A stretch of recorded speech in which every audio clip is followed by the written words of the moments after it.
Good morning, everyone. Welcome to Talking Stock, where we talk the good talk. Today is Friday, TGIF, everyone. With this being a holiday week, I think TGIF would probably be a little less relevant to people, but it's everyone always has that feeling. Thank God it's Friday because Friday being the last day of the week for a lot of people. I mean, I just feel like from what the from the years that I was in school, I never lost that TGIF feeling because I always remember, because when I was when I was in school, Friday was the last day before the weekend, and I just couldn't wait for the weekend to come. So, you know, with today being Friday, you had that feeling. Thank God it's Friday because, but I just feel like even though it's been years since I've been in public school, I still feel like I've never lost that TGIF feeling that I've had the entire time I've been from the time I was in school. There's just something about that you never lose that feeling. Meanwhile, as long as I've been working weekends ever since I started working, but yet I still never lost that TGIF feeling. I guess it's one of those things you just get so used to it when you're younger that it's just, someone like me, you never get unused to it, and that's exactly how I feel. I mean, I, meanwhile, it's like, you know, before, when I was in school, not working yet, you couldn't wait for the weekend to come because you couldn't wait to have a nice, fun-filled weekend with family and friends, and you know, hanging out with them and hanging out with family, going to fun places. You know, I miss those days every once in a while. To tell you the truth, I really do. I mean, as much as I'm happy with where I'm at right now, I just feel that I miss those days every once in a while. I hope everyone had a great Christmas. I would say I enjoyed mine, even though it was small. See, the past few Christmases for me have been small. It just seems ever since COVID, things have changed. I used to see the whole family on both Thanksgiving and Christmas. I still see a lot of people on Thanksgiving. It's just Christmas the past few years has just been very small and hasn't been what it used to be. I mean, I used to think of Christmas as being the A holiday and Thanksgiving being the B holiday, but I feel now the role has reversed. And I'm not trying to sound like a Christmas Grinch or anything. It's just it's just it's just in some way I've kind of been feeling like I just feel like I kind of just can't wait for the holidays to be over. I mean, I know people probably listen to this be like, like I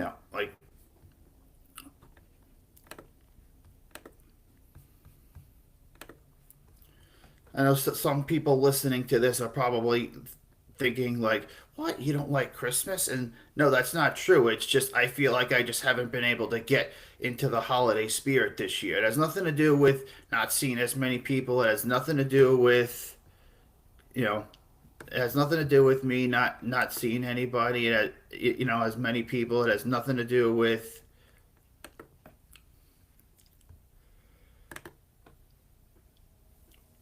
It has nothing to do with not seeing that many people. It has more to do with stuff in my personal life. Like I just feel like this year I haven't been able to get into any kind of spirit of any kind. This includes Halloween, this included fall, this included parts of the summer, and it's all because I've just been, so busy with life and, reevaluating myself, like especially when it comes down to like work-wise. Like I just feel that where I'm at work-wise is just very dead-endish that it's just I feel like, things need to, I need to start, I've been starting to need to make changes, and I just feel like the job that I was doing for the longest time, I just feel like I just hit like, a dead zone and I just feel like I need to just, move on and do something better for myself. And that's, what I've been doing. And then what I'm doing right now is, you know, I'm working for, I started working for a company and I feel that they're, a good company and everything. Don't get me wrong, but I just think that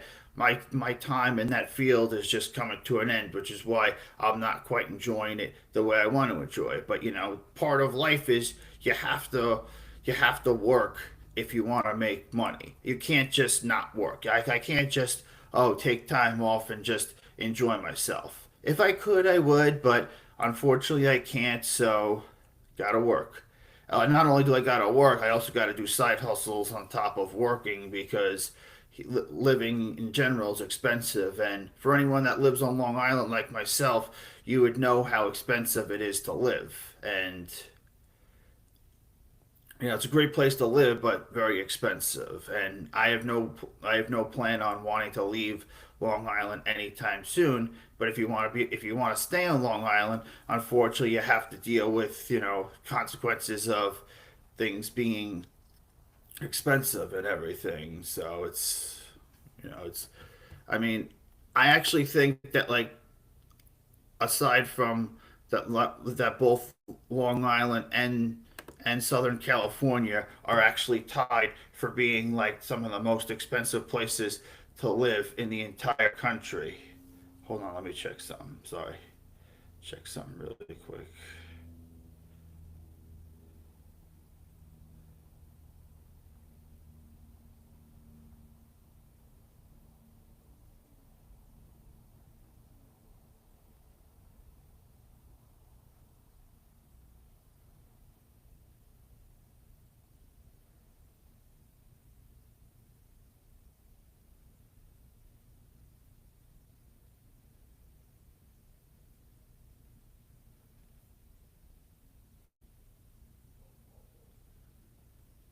Looks like it's running smoothly. It's just, every time it seems I always have to check the Facebook feed just to see, like, if it's up and and running and everything. 'Cause for whatever reason, every time I go live on there, I always got to check to see what as to whether or not if it's getting everybody, or is it only just me that could see it. Because the very first live stream that I filmed did not capture anybody on Facebook. Nobody could watch it live. Nobody could watch it until I sent out the link for those who missed it earlier. It turned out to be that everyone missed it earlier, and I had to do the same thing this time. I had to change it from only me to everybody, and it just seems like I might just have to manually do that every time. And I think I know the reason why that is. You see, what happens is that because Meta, the parent company of Facebook, owned by Mark Zuckerberg, in some countries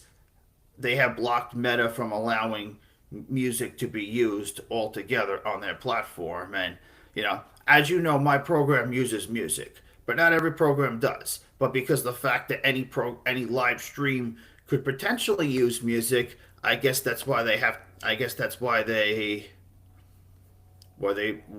block it from being used and stuff like that. And but whatever. I really don't know as to what it is. If that's what I have to keep doing every time, then I'll just do it. It'll just be one of the things that I'll have to prepare myself for in the morning when I do it. Like, and it's something funny about, like, as you know, anytime I film talking stock, I start at 11 a.m. But I have to, like, get on there at least a half hour earlier to get everything prepared for the show. Like, in other words, it's just I have to, like, get all the web browsers launched up of what I'm gonna share. I'm gonna have to get the playlist ready for when I go on break. It's like I got to do all that stuff prior to starting, and I woke up probably not even an hour before starting because I was out last night doing, like, ride share gigs, and I got in at like 4 o'clock in the morning. And I was originally just gonna go all night and then just take a nap at like 2 o'clock in the afternoon when I'm done filming this. But I said to myself, what, I'll just shut my eyes for a little bit. I'll get dinner going, or in the crock pot, and I'll eat part of it when I'm on my lunch, and I'll eat part of it afterwards. What I think I'm going to be doing today is I'm going to be eating I'm going to be eating what I made in the crock pot. I'm going to be eating part of it while I'm on the half hour lunch, and I'm going to be eating the other part of it for for dinner. Like, my plan of action right now is film this, go on break, eat, come back from break, talk about what I want to discuss, go back to bed, eat, and then go out and, like, and make the good money tonight. Because I kind of have to do it because rent season is approaching soon. And speaking of which, one thing I wanted to bring up is I'm gonna be redecorating this whole room that I'm filming in. So if you see in the background right here, if you see like that little like that little like divider thing, what I'm gonna be doing is I'm gonna be putting curtains over that, and that's gonna separate the filming space, which is where I'm at, which I call this place the stock room because place is the podcast known as Talking Stock. The place that I film, it's known as the stock room. So I figured like I'll separate this from my sleeping space so that you almost like you turn it into two separate rooms. But the little room dividers are detachable, so so in a couple of years when I do move out of here and buy a house, all I have to do is take it apart.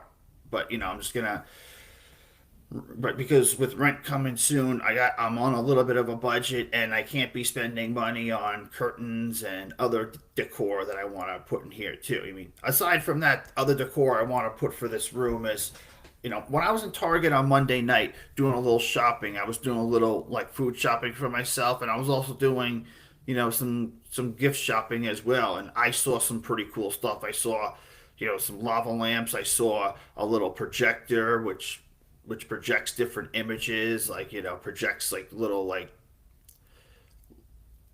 it projects like pretty cool stuff. And it's something I want to buy. It's just I don't have the money right now. And then I also want to get like little like fake fish tanks to put in the back there too, which is pretty much a fish tank that looks like there's real fish, but there isn't. But it's just for decor. I need to decorate this place a little bit instead of making it feel like I'm filming in like some kind of dungeon or something. I'm not saying that's the vibe you guys get, but you see what I'm saying. I am anal when it comes to what kind of place, how I want the particular place that I'm filming to look like. So, I will say though that when it comes down to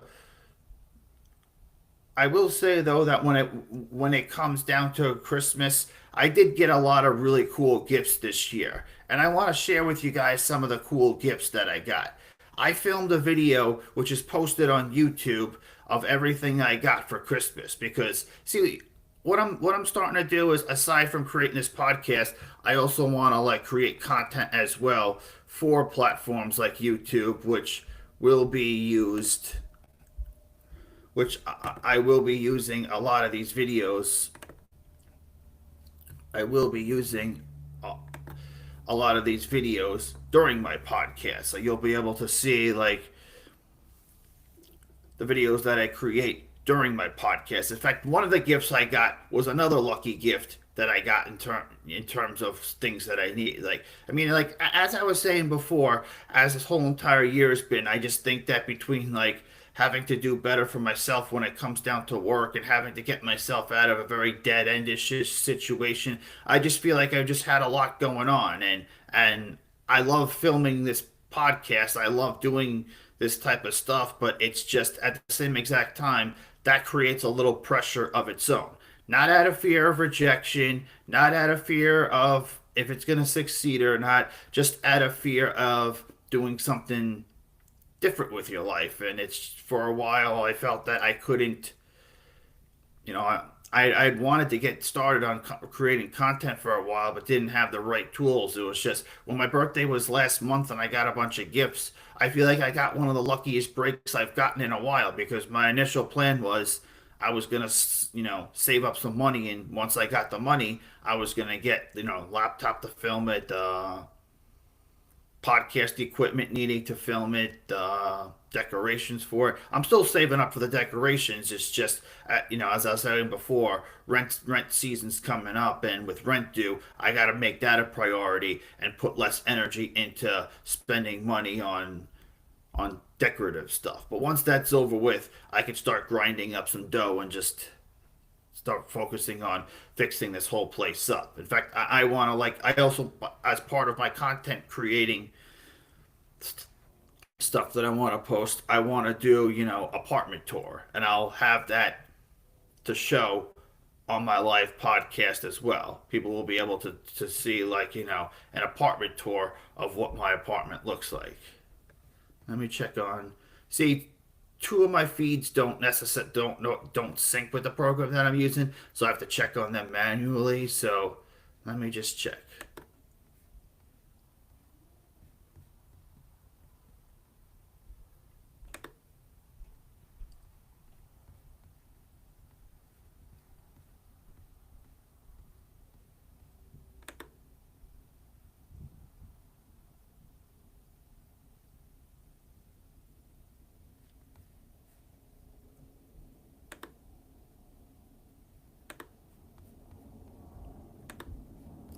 That's quite, yeah, but it's still only third episode of filming. But the thing though is that, like, you see, with all the platforms that integrate with the program that I'm using, I don't necessarily have to check to see if anybody wrote something, because with Facebook and YouTube and all the ones that connect, like Twitch and all that stuff, all I got to do is hit the chat bubble, and I could see, like, a live stream of every single participant that's in this thing, and I can even send a message out that will go out to every single platform in which I'm streaming on. But the ones that I have to manually, customly enter it into are the ones that I have to check on. And I mean, I know they're recording. I mean, well, I don't know so much about Instagram, because I think, with Instagram, I think, once you go live, it's, you know, I don't think it. I don't know if it saves it or not, because I've never really gone live on Instagram. I've gone live on. I mean, aside from filming for here, I'm just saying, like, before I even got into wanting to create content, I've gone live on Facebook, multiple times. I've gone live on other platforms. I think I've just never actually, and I don't know if Instagram for a while even had the live feature. But all right, so what I want to do now is I want to share with you guys some of the cool gifts I got for Christmas this year. Roll it.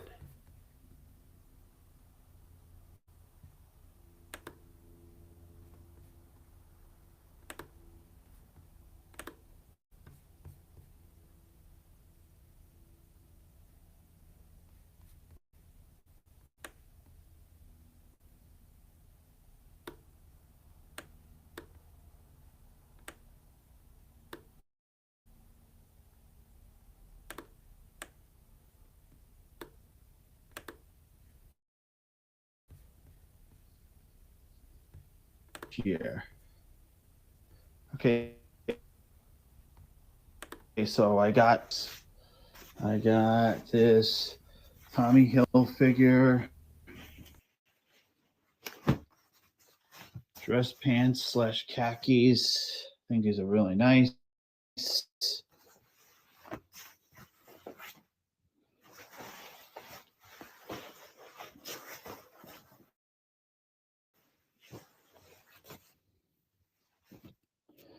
Got these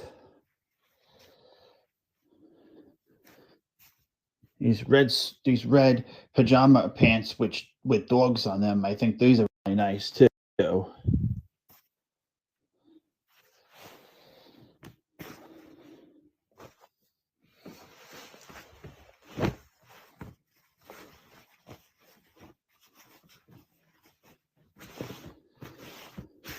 Got another pair of dress pants slash khakis. I think these are also really nice.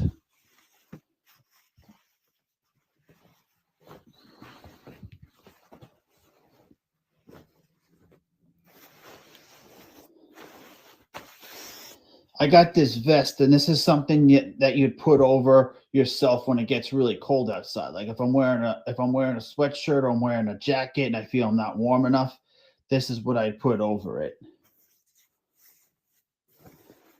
On to the next couple of stuff, onto the t-shirts.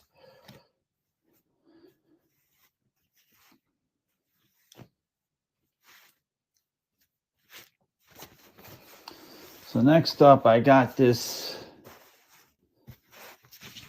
Led Zeppelin t-shirt.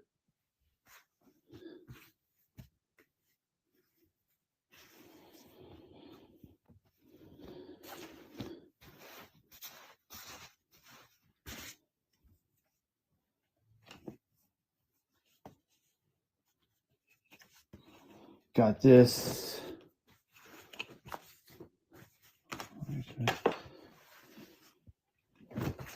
This.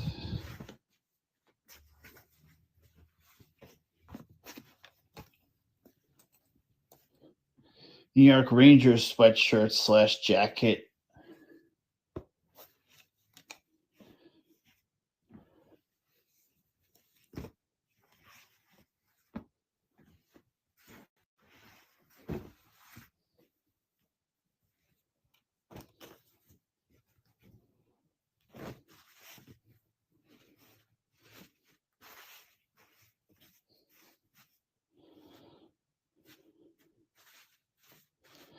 Got this Johnny Cash t-shirt.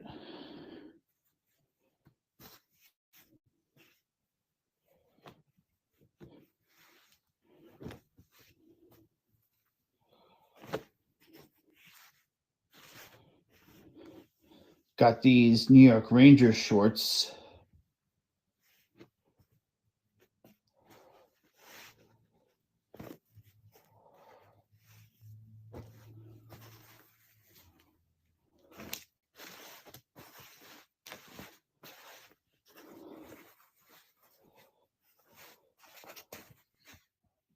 T-shirt of the Cure.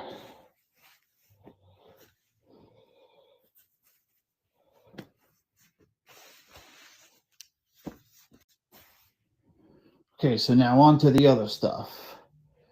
I got this set of knives right here because see, my mother got my father a new set of kitchen knives, so they figured they'd give these to me so I can have them for my apartment. See, earlier today when we were opening gifts, my mother asked me if I had a set of knives at my apartment, and I said no.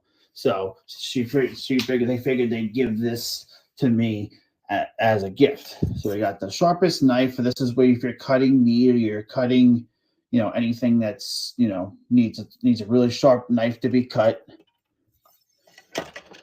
The sharpening blade for all the knives. You need to sharpen the blade. This is what I'd use. This would be like a knife if you're cutting bread.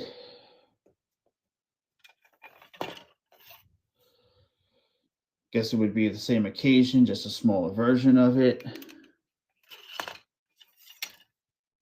Should be like, like a smaller version of the first knife I showed you. This would be for like a slice and dice kind of knife, like if you're slicing and dicing fruits and vegetables. This would be a smaller version of the bread knife, or this would be a knife if you're cutting, like, say, like, tomatoes or so. A knife that's a little bit sharper than your typical kitchen knife. Looks like it's just another variant of that.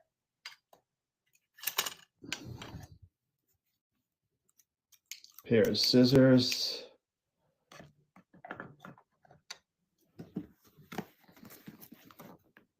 Got some underwear, Calvin Klein briefs. Let me just put I got a Dunkin' Donuts gift card.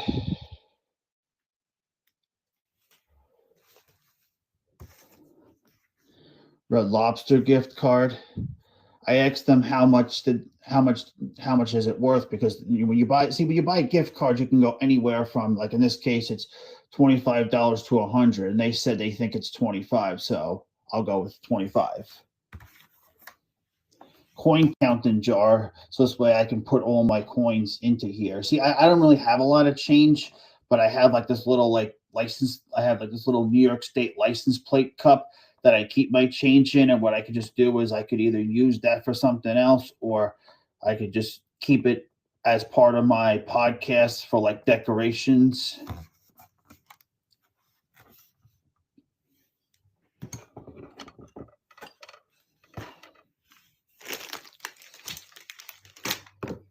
A little back scratcher.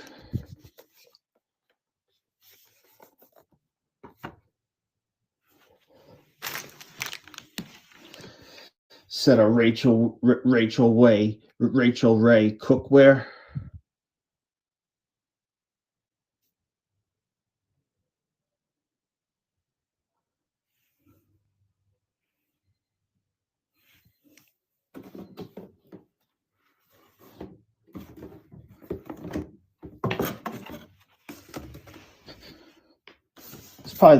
This is probably my most favorite gift that I got this year, a camcorder. Because I was saying to myself that when it comes down to filming talking stock, I'm going to have guests in the room, I'm going to need a camera that pans the whole room, or also need like a better camera for if I'm filming like off shoot videos. Which aside from creating a podcast, I want to get into creating content. So they caught me at perfect timing.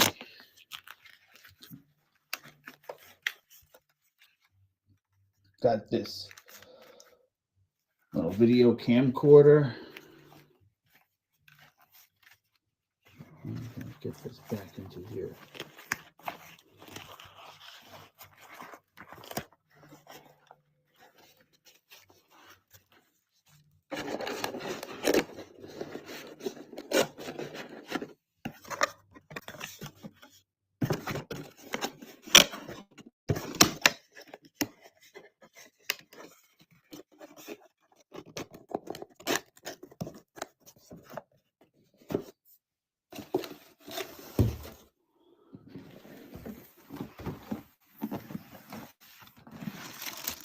Got these shoes.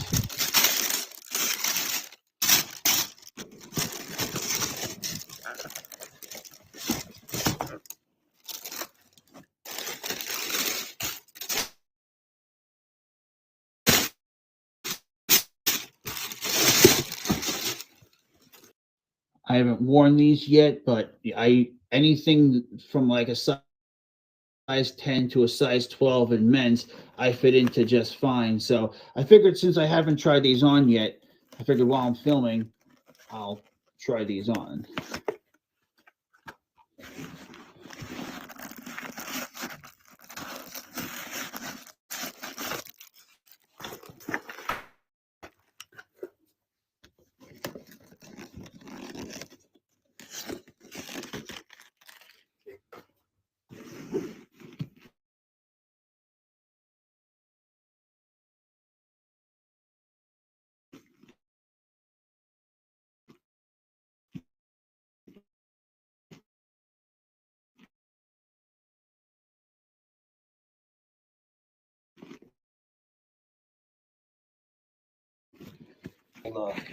For a second while I tie them.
Okay, so I have these on. I think these look pretty good on me. These are good for, I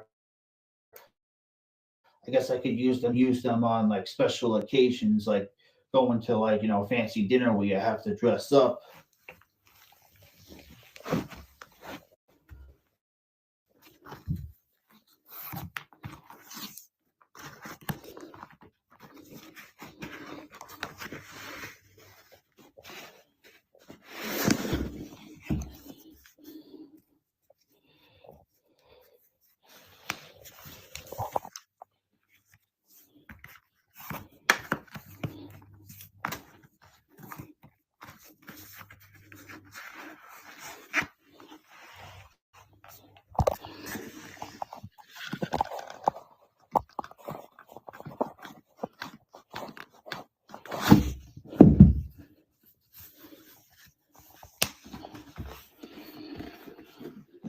Put these back in the box. Go like this.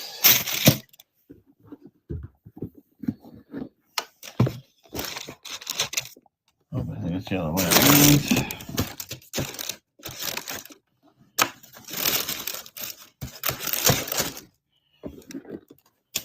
Oh.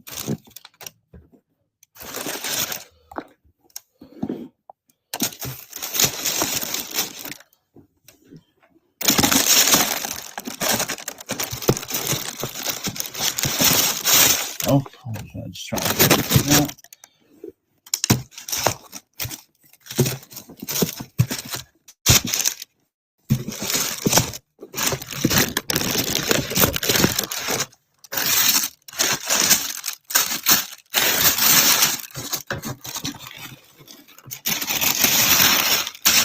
That'll just have to do for now.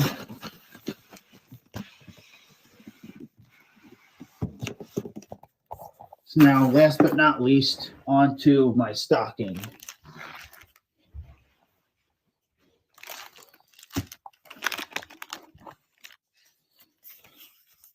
Got some Snickers minis, some Skittles,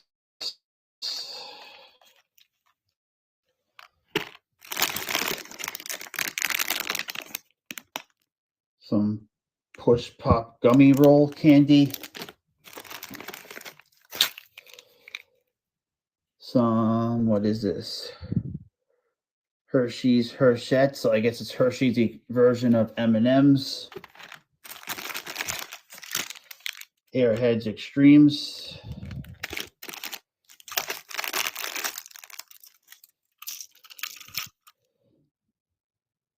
Little Wacky Shark candy.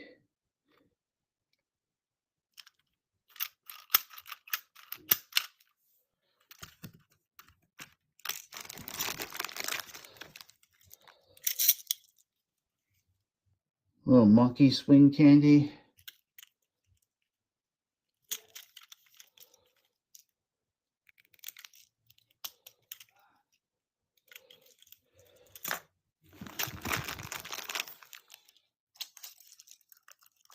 Other monkey swing candy.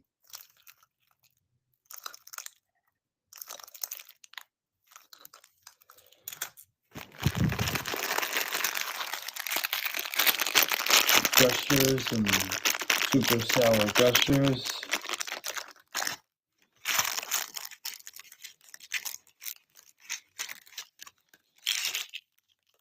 M&M's minis.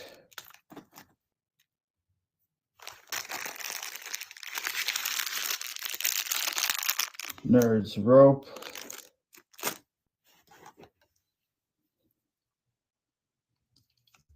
Two Tart sour spray. Green apple flavor.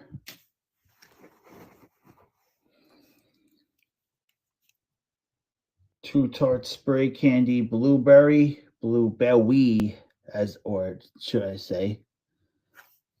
Okay, and I think that's about it. So I think I covered every single gift that I got. I'm happy about everything that I got for Christmas, especially given how many gifts that I did get. And I think, a lot of gifts, are great. I mean, I didn't have any kitchen, I didn't have a set of kitchen knives, so that's good for me. I have more kitchen cookware, which is good. I have like a coin counting jar, so now I can use that New York, like, license plate cup. Instead of putting change in it, I can use it for something else. So happy about everything that I got for Christmas this year. And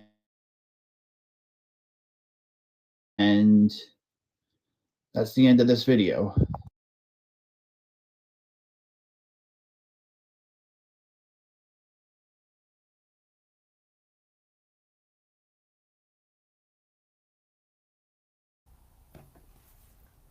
Okay, so that was everything I got for Christmas, at least filmed that video. But I was just noticing that I did miss one thing while I was filming it, and that is I I also got a pair of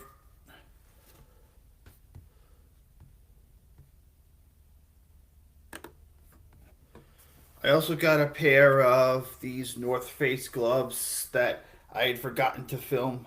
I mean, don't think I think I left them out of there. I mean, but whether I left it out of the video or didn't, they're right here.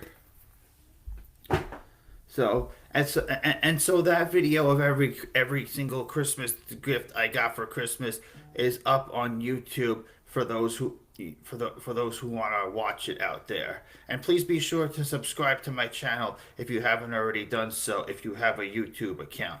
As I said before, I'll be uploading more cool content to YouTube aside from my podcast, which the good thing about my podcast is I can sit as I is I can simulcast this through various platforms, so I can reach a broader audience, which can which as time goes on and my viewership grows is really going to be beneficial to me. I mean, Meridian episode 3, and as time goes on, it's only going to be like even it's only going to grow even more, and I can grow it more by having myself mul- on multiple platforms. And that's the good thing about these type of programs is they allow you to do that kind of stuff.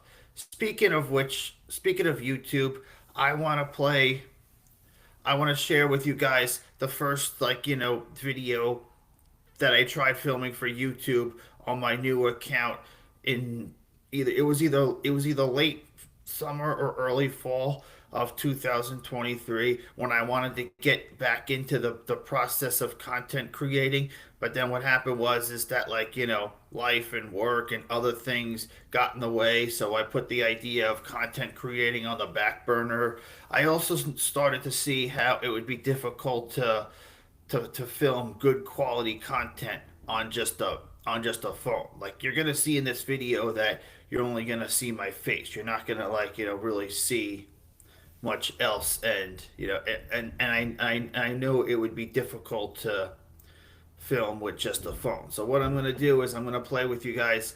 I'm gonna share with you guys the first video I created for my current account back in fall of 2023, and it outlines a lot of the stuff, a lot of the reasons why I want to still want to create content. It's just a lot of things got in the way, and I'll talk a little bit more about it after this video. But for now, here's my first video under my current channel.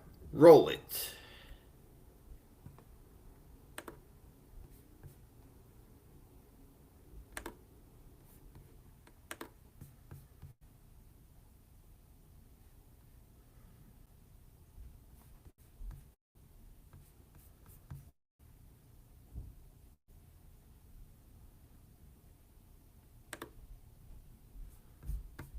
Around to is filming YouTube videos. Now, for those of you who know who I am and follow me on Facebook and Instagram, or know me both ways, probably remember around 2017, 2018 ish, I used to film a lot of funny videos, and you guys all liked them a lot. And then all of a sudden, I just stopped and I fell out of that groove. Well, I want to get back into that groove, and that's what I want to do right now. One thing I've always wanted to do for a while too is get into making YouTube videos, but that thought had never come to me earlier on in my life, and I had been watching YouTube since the beginning. I mean, started in 2005, but 2006 was the year it blew up, and that's when I started. Been a fan of it ever since, and it's best form of media, in my opinion. I mean, it's just it's. But anyways, this is my first video that I'm making, and I figured I would just do a video, introduce myself a little bit. I mean, yeah, it's probably going to be the worst video of mine that's on here, but again, it's my first YouTube video that I was making. You see, when we were in the pandemic and when we were in the dark phase of the pandemic and there was really nothing to do, I had thought about making YouTube videos then. I was thinking of, early 2021, late 2020, that I was going to start filming videos and posting onto YouTube then and there. But here's the problem. I lacked the motivation to be able to do it. So what was I going to talk about? I tried one attempt one time. It was very stumbly, and I was like, I give up.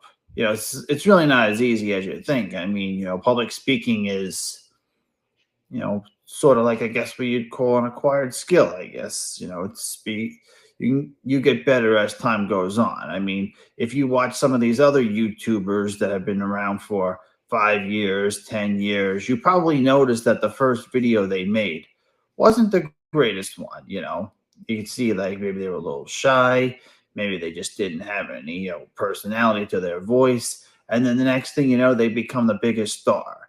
They start off with maybe not even any subscribers, and then they have hundreds of thousands of subscribers and sometimes millions of subscribers. But it took time for them to reach that point. They did not reach that point right away. That's just part of how things are, and it's just I want to be able to have a YouTube channel where, and get back into, filming videos on social media like I used to. I used to do it all the time around 2017, 2018 ish. And then I just fell out of that groove because I, was going through rough times. And this was before the pandemic even hit. So it's obvious, like, once COVID hit and we were in like lockdown, that really took a toll on me bad. It was very hard to recover for a while, but I think now's a good time. And now it's better than when we were in quarantine. Start filming YouTube because less stumbly. But again, this is my first video that I'm making. I figured, it's this is where I'd start. And like they say, practice makes perfect. But it's the only way you'll get good at it is to give it a try. Yeah, like my first video's gonna probably gonna be the worst of all my videos, but that's the case of just about any YouTuber's videos. And when you haven't filmed a video in a while, and I got so out of tune with it. I mean, I had tried to do it because when I went to Six Flags this summer, I filmed part of when I went, but that was because I was feeling really good that day, wasn't stressed out with work, and I was just enjoying myself. And I said to myself, I'm going to get back into it then and there. And then all of a sudden, I just didn't have much going on. Work got in the way, and it's just, it's at the point now where I need to stop procrastinating. And, some people have already subscribed to my channel. Like, it's funny that this YouTube channel that I've been using to subscribe to videos and comment on videos, I've probably had this account since, well, there was a time for a while I didn't have an account, and then I had an account, I stopped using it. I don't know if it's because I forgot the password, or did I just want to just start a new account. But this account I've had since like 2018, and from all the subscriptions and all the comments on people's videos, I actually have 4 subscribers. So now out of those 4 subscribers, they'll look at their subscriber list, and they'll see that I upload a video, and they'll be like, "Oh, this person I've subscribed to all these years because he always comments on my videos has a video up. Let me check it out." Well, here it is. But you're gonna see, like, a lot of more videos that I'm gonna film. I want to do videos like, I want to do like vlogging. I want to do day in the life of. I want to film, fun events, going on adventures, drives around town. Basically anything that any YouTuber has or vlogger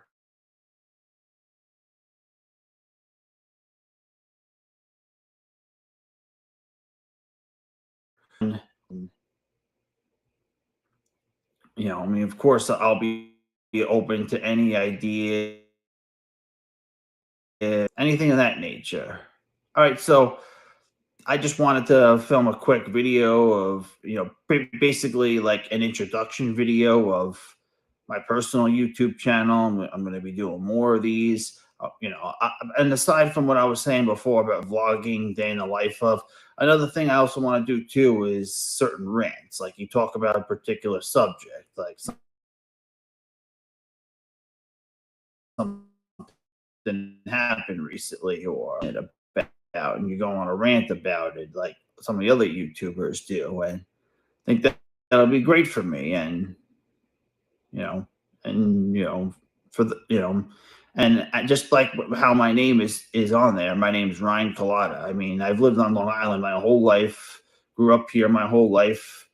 I when I For the first 30 and a half years, I lived in Patchogue, New York, and then I moved to Holbrook when my childhood home was sold, and my parents moved out to Riverhead, and I got my apartment in Holbrook, which is where I'm filming right now, sitting down in my couch and just filming a video of me talking, and it's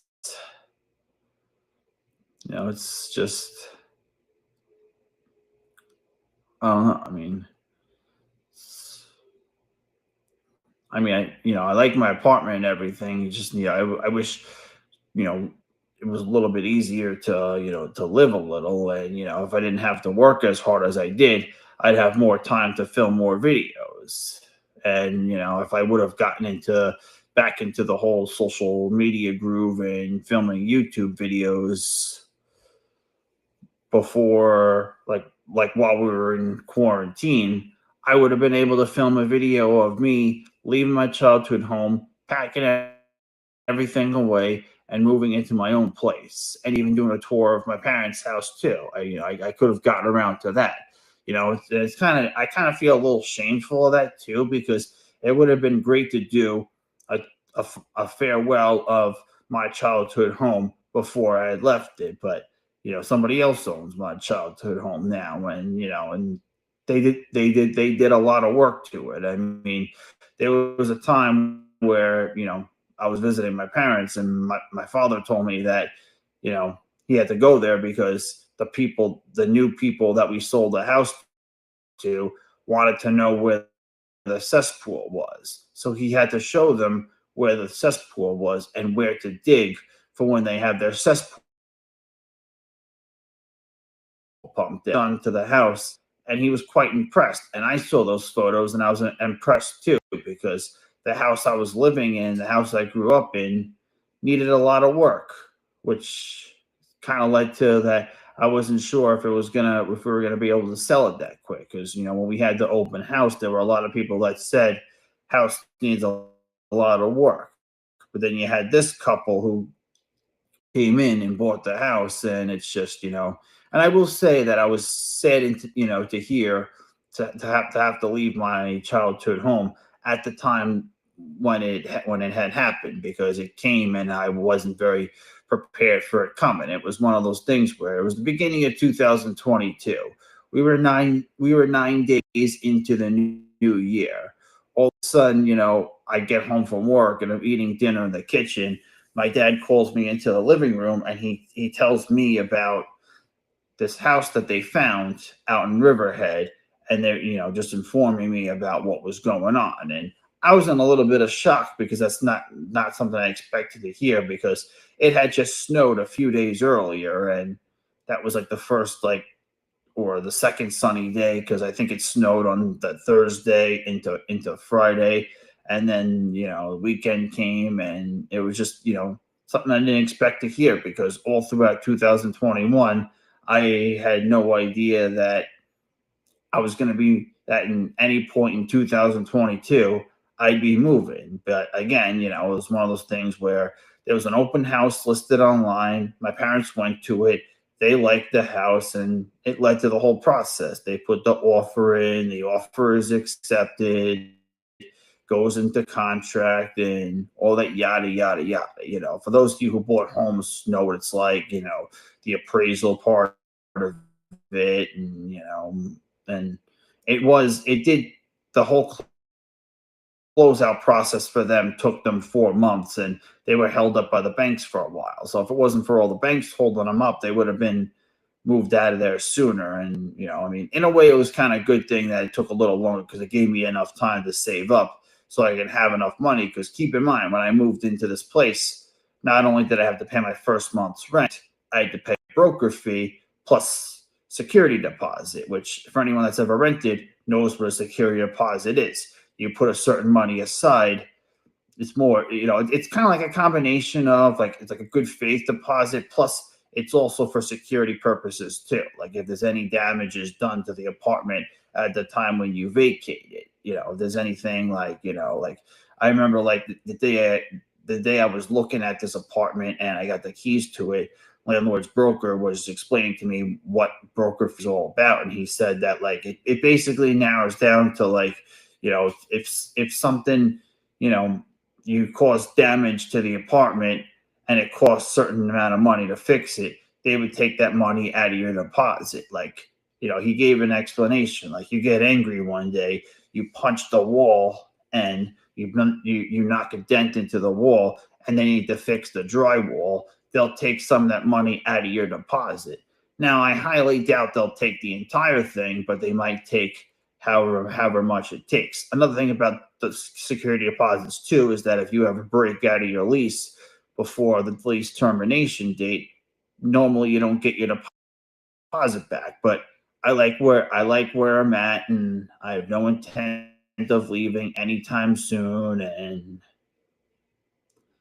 it's as much as it happened earlier than I expected it to be. I must say that I am satisfied with what I got. And I think I lucked out when it came down to deals on apartments to rent. I mean, the only problem is that now I'm starting to see that there's some places out there that are on the market that are a little cheaper than what I have to pay. But as long as I'm satisfied with where I'm at, apartment wise and location wise, and it's all that really matters. I mean, I have a lot of convenience over by like where I live, similar to the house I grew up in. Like pretty much like where I grew up in Patchogue on Highland Avenue. At the end of my block, I had a gas station. There was a dry cleaner. At the end of the next block over, there was a CVS that was walking distance. So I had a lot of convenience nearby. Where I live now in Holbrook, I live like right off of Union Avenue. For those of you who know where it is, I have grocery store, Giunta's Meat Farms is walking distance. I have a walking distance 7-Eleven. Laundromat where I do my laundry, because there's no washer and dryer in my apartment, is only like a 2 to 3 minute drive, and I have a CVS that's the same length, or it's either 2 to 3 minute drive or a 10 to 15 minute walk. So I kind of have the same convenience at my that I had when I was in Patchogue, which is good because it's I think honestly I got the best deal out of what could have happened. I mean, in terms of all this, I mean, but it's funny too. When I was renting an apartment, I had no idea how much was actually involved. Like up until the point when I moved out and got my own apartment, and I was looking at other apartments and putting inquiries in. The funny thing is that like prior to that point, I would have thought that getting an apartment was just as easy as you walking to the leasing office, you sign the paperwork, and you get the keys. I had no idea about background checks, reference checks, credit checks, employment verification. I had no idea any of that stuff was involved, but I found out that day. But luckily, I was able to get in. I mean, I had decent credit score. I made a decent enough income to be able to qualify references, and that was that. All right, so I think since it's been a little over 15 minutes and I intended this video to be short and sweet, I think what I'm going to do is I'm going to wrap this video up, and you'll see me on my next video. You know, I mean, for those of you who know who I am, I'm Ryan Kalata. But for those of you who don't, that's who I am. And this is my YouTube channel. For the 4 subscribers that I have, now you can finally get a chance to see what do I look like. Because you're probably wondering, like, this guy's commenting on my stuff all the time, but he doesn't upload anything. But today's the day that I upload something. So you get to see a little introductory video of me. All right. See you folks around next time. Bye.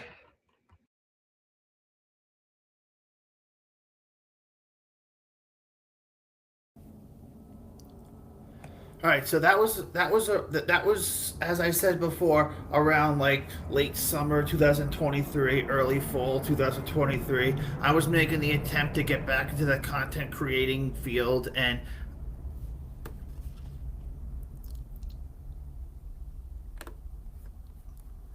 I should exit that out. Just when I have like these web browsers going, I just that's how I share like everything. Like if I know if I'm gonna share something before I film it, I keep like a tab open so that this way I can easily access it. And that's one thing that I still got to get better at with filming this is toggling between all of it. And I must say, like it. The funny thing is that I knew going into like filming podcasts that certain things were going to be easier than others. And the one thing that I saw that wasn't like as easy was, toggling, back and forth and how long it takes. And it's actually not so much that it's uneasy, it's just that a lot of times the software programs lag. Like, in other words, like, and that's one thing you have to be prepared for is that, like, there was one time where I had like a whole thing a whole like portion of something. I think it was one of the episodes of my podcast where I was talking about something, and I think it was actually something that was fairly relatively important, and it got cut out because and it's not that I got cut out. It's just the Wi-Fi was lagging at the worst possible time that it could be lagging at. And because of the fact that the Wi-Fi was lagging at the time that it was, I just think that I was like, a whole part of what could have been part of my video got cut out of it. So, and it was a shame because it was something that I really wanted to share. That's why every time I film, I always got to check on the technicality of everything. But everything in those, in like that, in that first video that I filmed from 2023 sums up everything I want to do now. Except the only difference is this time around, I'm not letting anything like, stand in my way like I did that time, which I think it was kind of a bit of a mistake, maybe not so much of a mistake. It was just that I was just at the time I was just getting, work was just hammering me left and right, like, with what I had to do you know, that it got in the way of a lot of the free time that I have. And it wasn't like, having to do my side gigs on top of it. It was my regular like, 40-hour a week job. I was just getting slammed with work, one after another, that it just, you get to the point where you lose motivation and you don't want to do anything. I mean, if I would have kept making these videos like I attempted to do that day, I would have kept that motivation, but hindsight's only 2020. You can only look forward to the future. Can't look back at the past. And that's how I'm looking at things right now. And with everything I have right now, I mean, at the time, the only thing I could have possibly filmed with was my cell phone. Why didn't I have any other equipment? Because for all these years, all means internet I was accessing on a cell phone because if I needed to go online to look something up, if I wanted to watch something online, if I wanted to go on social media platforms, I could do that all on a cell phone. What the hell did I need a computer for?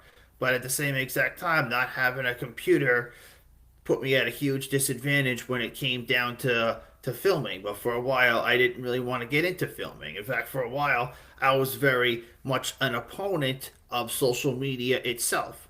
Well, not YouTube, but I'm just saying that like Facebook, Instagram, Twitter, which it's now known as X, but some people still call it Twitter. One of the people that still calls it Twitter, and all these other platforms, like that have come about. And I mean, at the time when I was, opposed to social media, wasn't using any TikTok wasn't out at the time, and I'm still not big on it. I mean, I created a TikTok account for Talking Stock, called Talking Stock, which what I'm going to be doing is out of all the segments, out of all the, I'm gonna what I'm gonna do is out of the sessions that I film, I'm gonna cut pieces out of each segment and and put them onto TikTok, the ones that are short enough. I mean, I tried to upload a longer upload to TikTok. And you see, the thing with TikTok is all TikTok videos are short videos. So because of the fact that they're all short videos, I wasn't able to upload it because it exceeded the amount of time that I could upload to it. Because you're limited on the amount of time that you can upload to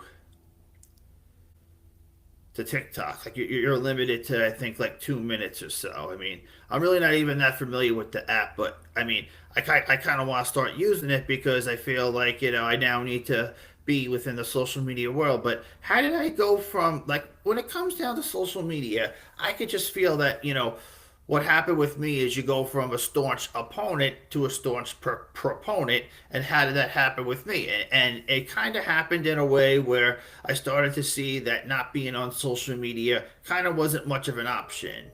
And what was weird about that is I was watching a YouTube video about 10 years ago that talked about like how social media is stressing people out. And I saw this YouTube comment that said studies show that within the next 10 years, social media is going to die out. Well, what kind of studies were they doing? Obviously, those studies are fucking wrong because, look, if anything, social media has only expanded in like the last 10 years. I mean, the only thing that's probably happened within the last 10 years is some of the people that use social media a lot at that time aren't using it as much anymore. But then again,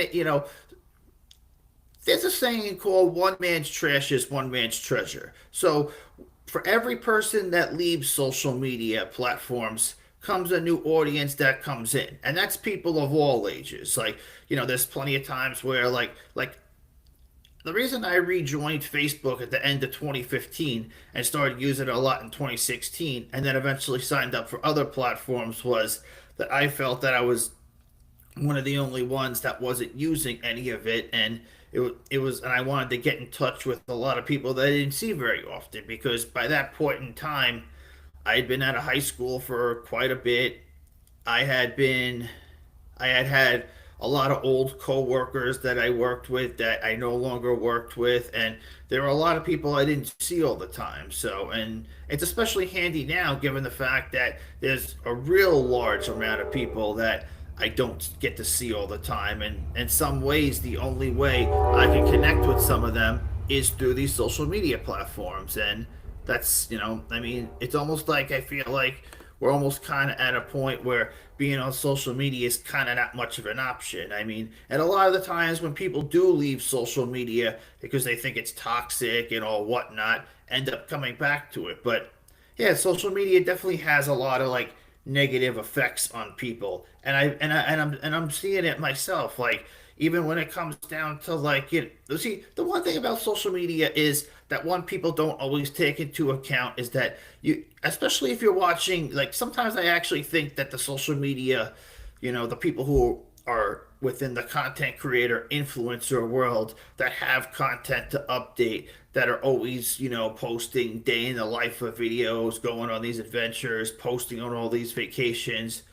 I think out of all those people that you see on your account that don't post all that stuff, don't always go on those type of things. But at the same exact time, what's not going, what a lot of these people also do is sometimes what you see coming out of them is the only time they might do some of those stuff. It's just the thing too is that like I find that when it comes down to social media is you need to have a certain amount of interaction outside of social media as well. Because when you get too wrapped up in the whole entire, you go to work and you don't really, I mean, having work friends is great, but you go to work to get a paycheck. You don't go there to make friends. And that's one thing that, mistake I kind of made earlier on in my years of like, working is that I kind of got a lot of, I mean, I always, liked the job that I did, out of all the places that I worked.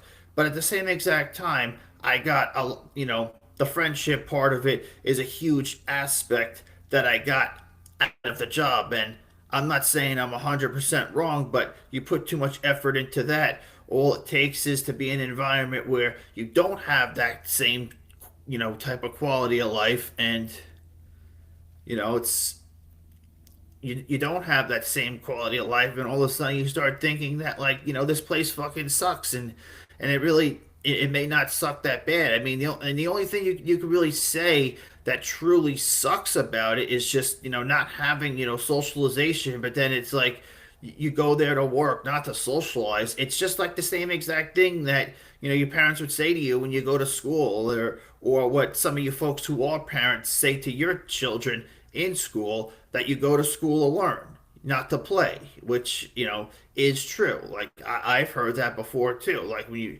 wanted to go to school and make friends. But when it comes down to everybody's memories from, like, their days in school, most of the school memories people have come from the friends that they've made, and all the moments in the cafeteria and the moments spending on the activity. Yeah, I mean, I'm sure most people, when it comes down to their school life, they very much prefer the friendship aspect than being in science class and learning about the mitochondria and all that stuff.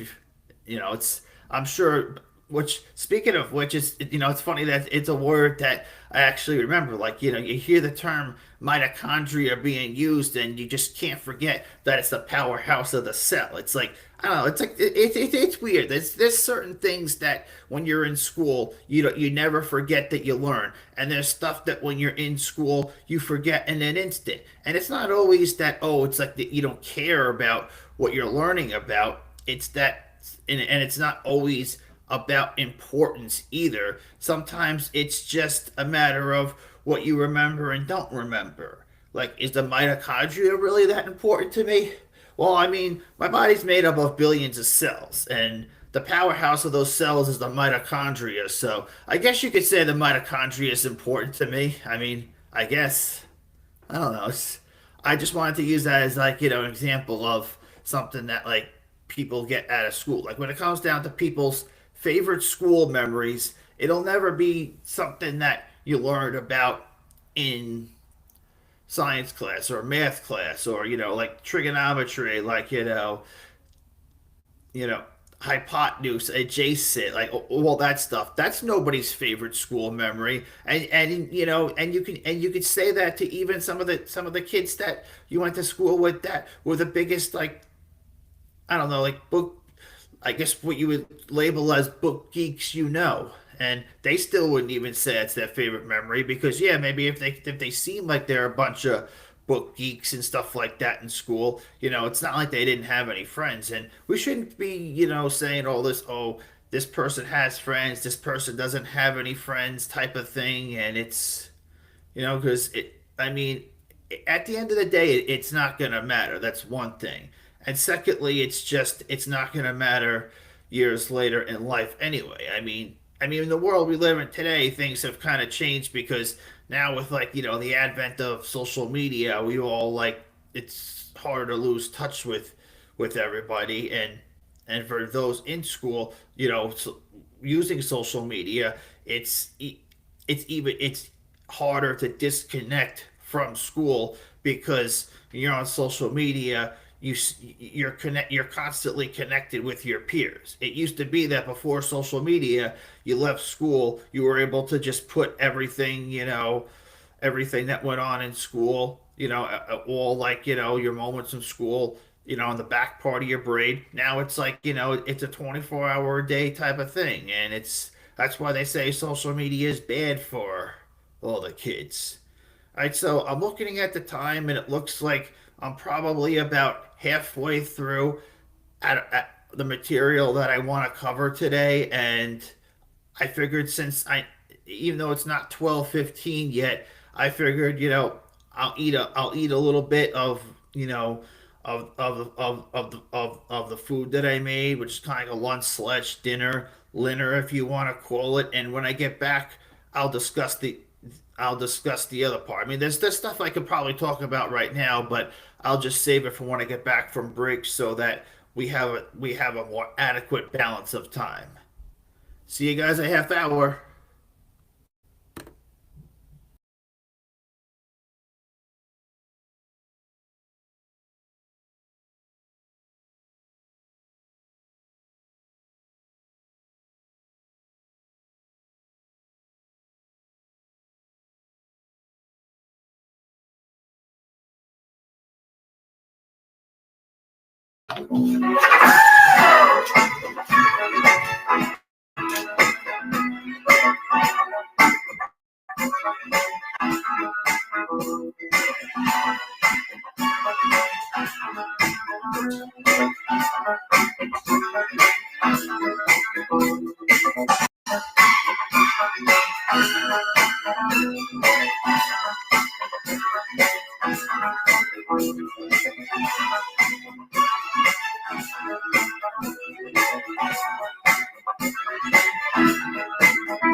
slow down just to give you the thrill.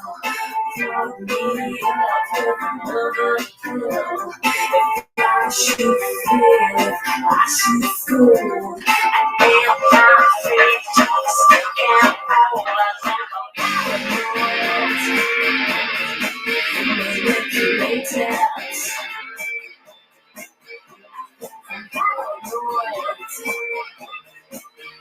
Complicated.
It's alright.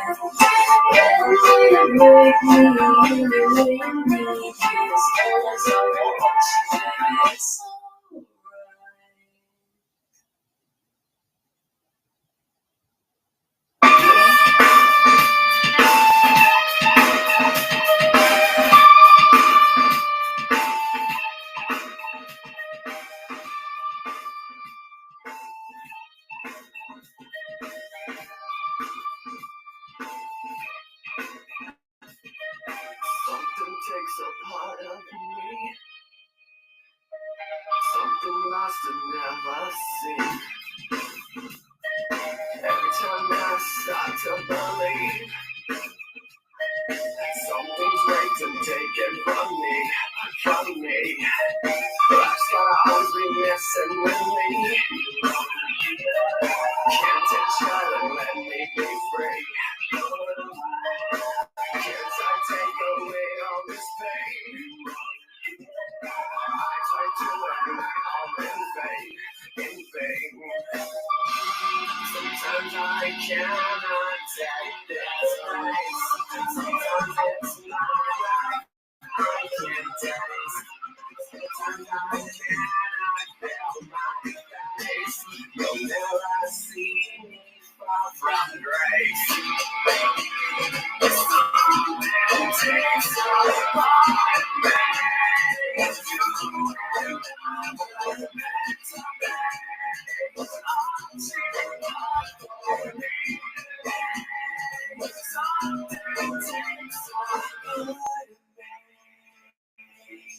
Feeling like a freak on a leash. Feeling like I have no release. How many times have I felt disease? Nothing in my life is free. Sometimes I cannot take this place. Sometimes it's not like I can't taste.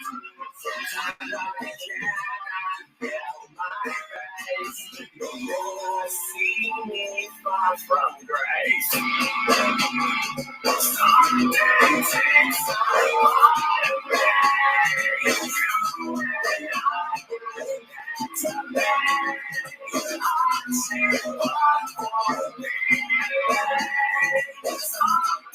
takes a part of me.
I guess I didn't know.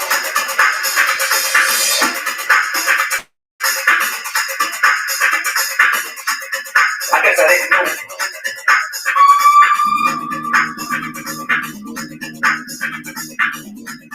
I guess I didn't know.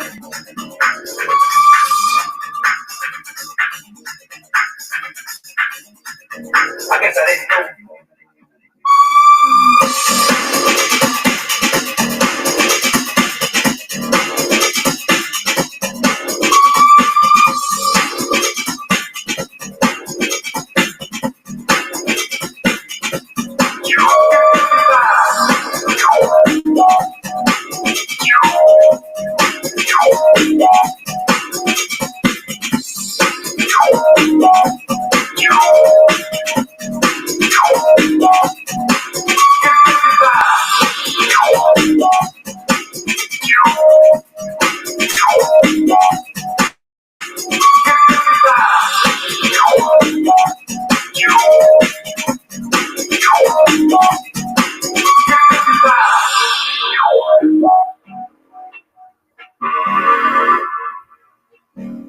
Get busy time.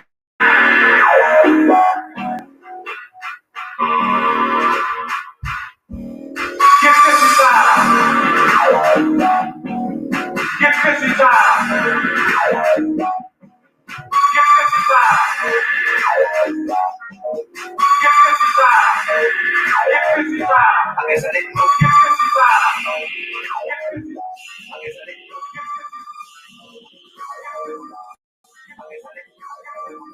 I guess I didn't know. I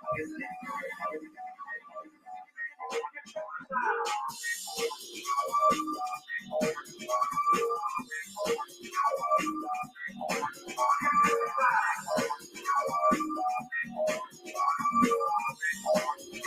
know. I guess I didn't know. I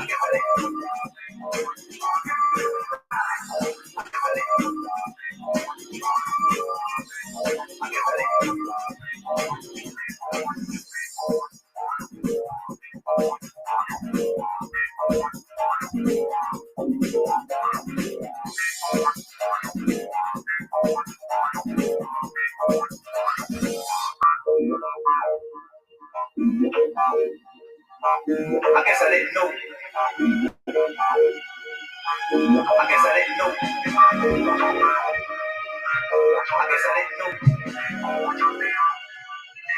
I guess I didn't know. I guess I didn't. I guess I didn't know.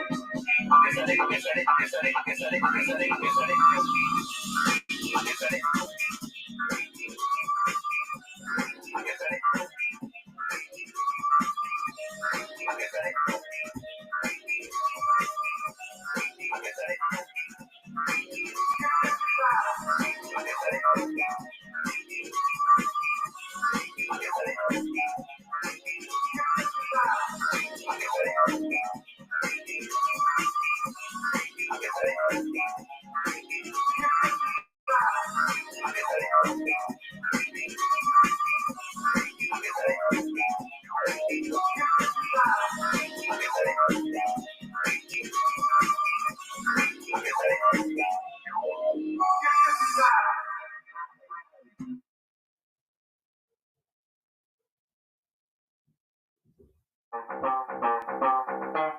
block rocking beats. Back when the block rocking beats.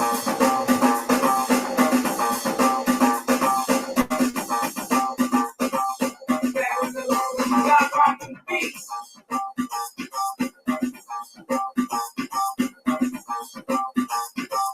Back when the block rocking beats.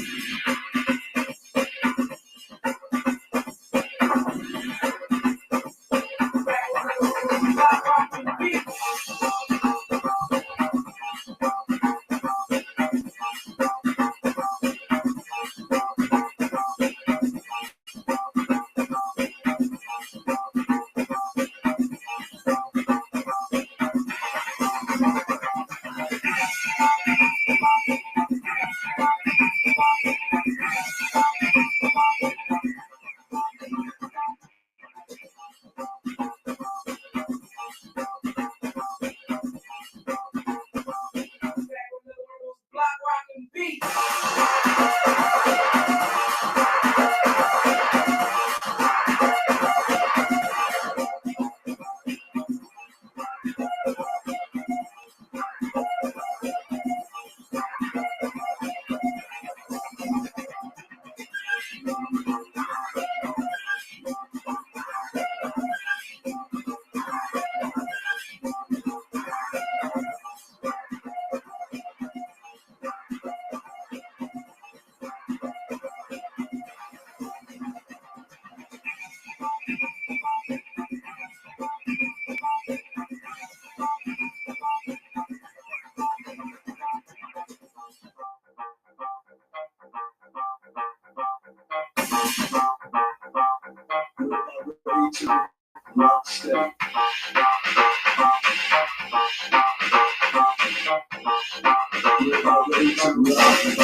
We can be like prisoners and we can be alone. Oh, we making us like no one knows that we get all our own. Spending the money that we don't have because we don't get it out.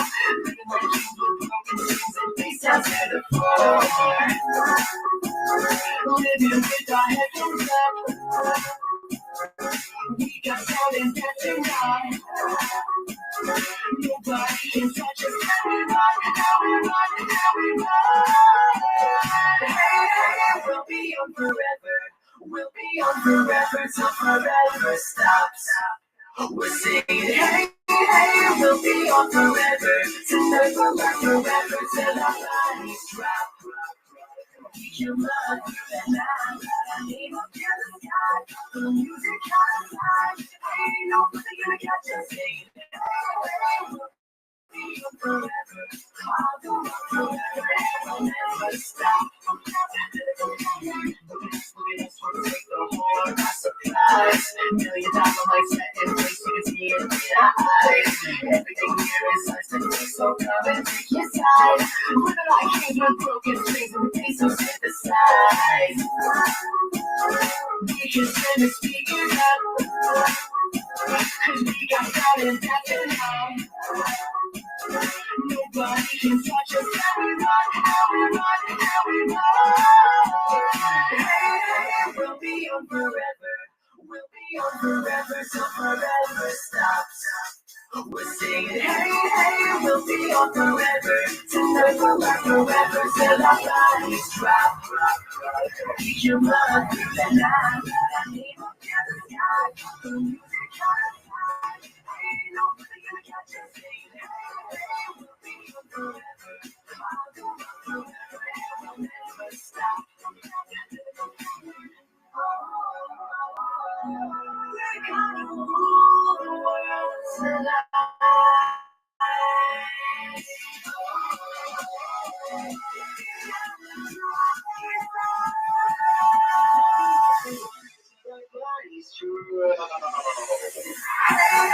We'll be on forever. We'll be on forever till forever stops. We're singing, hey, hey, we'll be on forever. Tonight we'll rock forever till our bodies drop. We can run through the night. I need up in the sky. We can run, run, run away. Nobody can catch us singing, hey, hey, we'll be on forever. I'll go on forever and we'll never stop.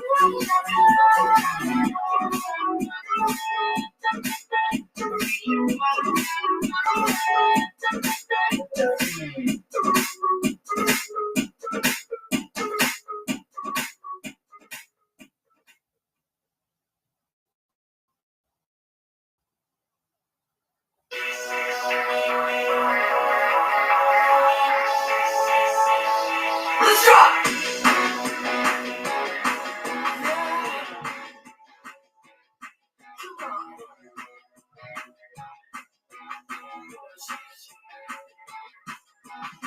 I'll take you home if you don't leave me at the front door. Your body's cold, girl, you're getting so warm. And I was thinking of ways that I could get inside. Tonight you're falling in love. Let me go now. These feelings tearing me up. Here you go. Now she does it like this, so you tell me right. Now she does it like this, so you touch her right. Now she moves like this, so you know that I cannot. Come on, shake, shake, shake, shake, shake it. Shake, shake, shake, shake, shake it. Shake, shake, shake, shake, shake it. Shake, shake, shake, shake, shake it. Shake, shake, shake, shake, shake it. Lips tremble when you put me in the street stare. We're in the bed, but your clothes are laying right there. And I was thinking of places that I could hide. Tonight you're falling in love. Let me go now. These feelings tearing me up. Here you go. Now she does it like this, so you tell me right. Now she does it like this, so you touch her right. Now she moves like this, so you know that I got. Come on, shake, shake, shake, shake, shake it. Shake, shake, shake, shake, shake it. Shake, shake, shake, shake, shake it. Shake, shake, shake, shake, shake it. Shake, shake, shake, shake, shake it. So you don't say I couldn't give you what I wanted. I can tell you that I was saying you were telling. I was thinking of ways to keep you staying. Body shake, you tell me I'm so I can turn off the lights. Now she does it like this, so you turn it on. Now she does it like this, so you touch it right. Now she moves like this, so you know that I got. Come on, shake, shake, shake, shake, shake it. Shake, shake, shake, shake, shake it. Shake, shake, shake, shake, shake it. Shake, shake, shake, shake, shake it. Shake, shake, shake, shake, shake it. Shake, shake, shake, shake, shake it. Shake, shake, shake, shake, shake it. Shake, shake, shake, shake, shake it. Shake, shake, shake, shake, shake it.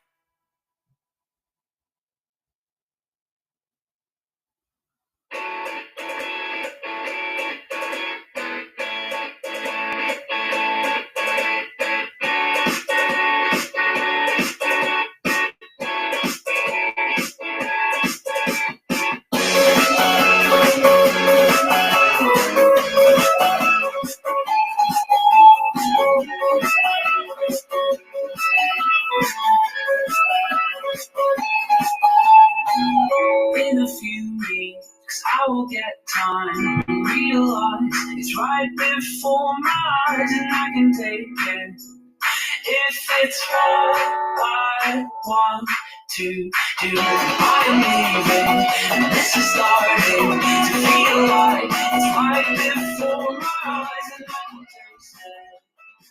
It's my sweet beginning. I can tell just what you want. You don't want to be alone. You don't want to be alone.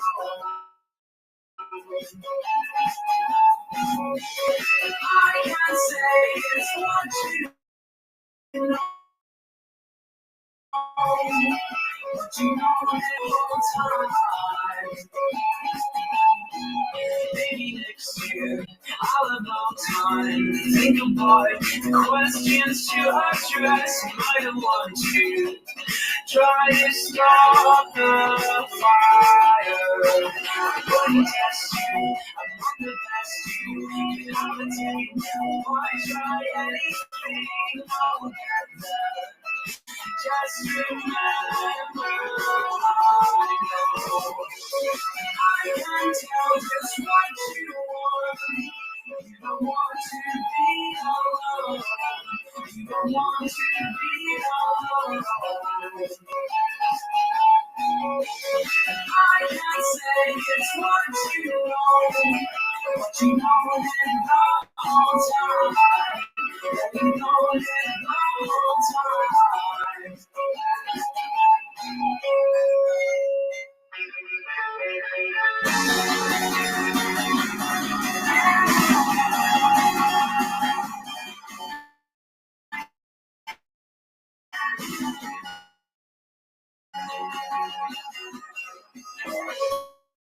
I can tell just what you want. You don't want to be alone. You don't want to be alone. I can say it's what you know. You know.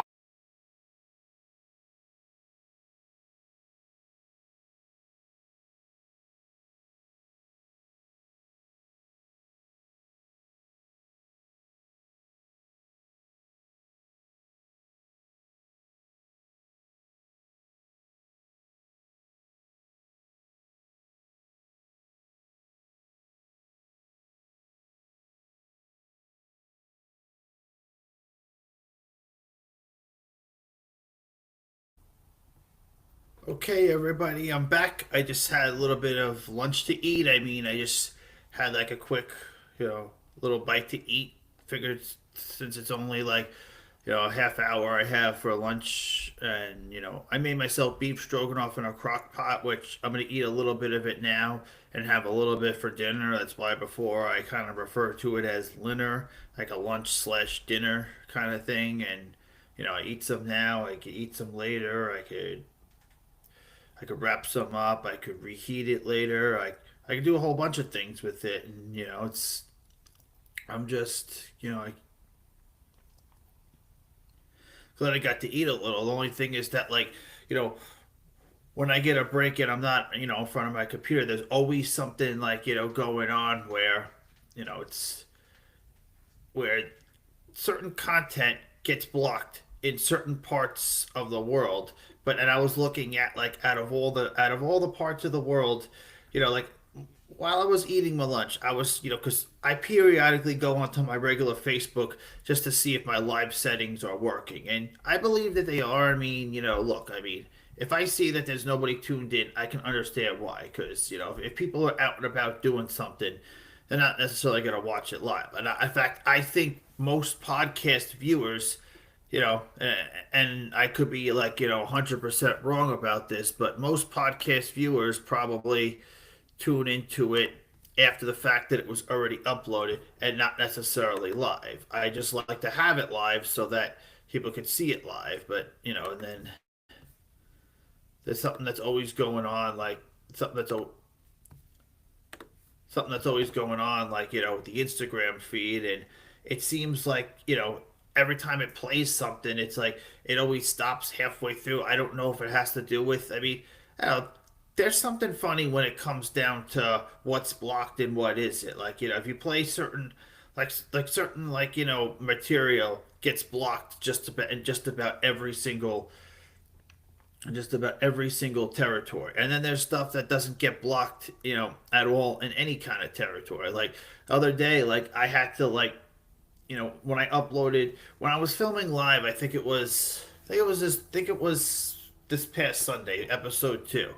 On YouTube, I had to cut one of the songs out of there because that was holding up my video from being viewed by everybody in the rest of the world. And it's just funny how it all works depending on where it's blocked and where it isn't. Like, and I was looking at like where some of this audio was blocked, and it looked like it was everywhere except I didn't see the United States, and I didn't see Canada on there. It said it blocked in 241 countries. But again, some of these countries might just be like, states of countries. I mean, I didn't look at the full list. I looked to see if United States and Canada were on there, and it doesn't look like they were. And it's one sec.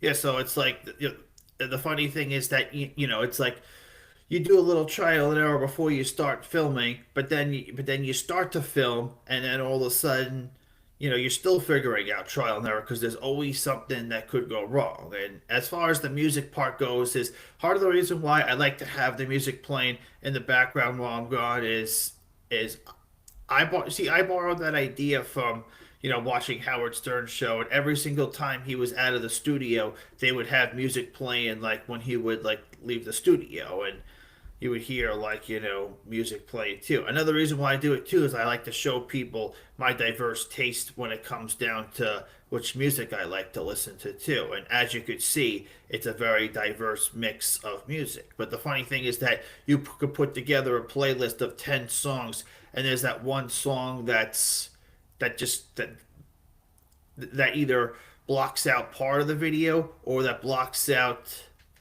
the whole entire thing. Like I had one song, on YouTube block out a whole video because that one, particular, artist didn't want their songs used on YouTube, but yet there's videos of that song on there. But I'm guessing it was uploaded by them. I guess they just don't want other people using their stuff. And I can understand that if you put that in request, but then there's people that wouldn't mind it. Like, if I was an artist and I had a song and I had a hit song, and well, especially if I was an artist that had a song that really wasn't that well known, and someone used it in their video and the video got like thousands or millions of views, I would thank them for it because it would only introduce an additional audience to that type of song. I mean, when I was listening, see, what I do every so often is on my breaks and on my lunches, I periodically check on the other social media pages just to see like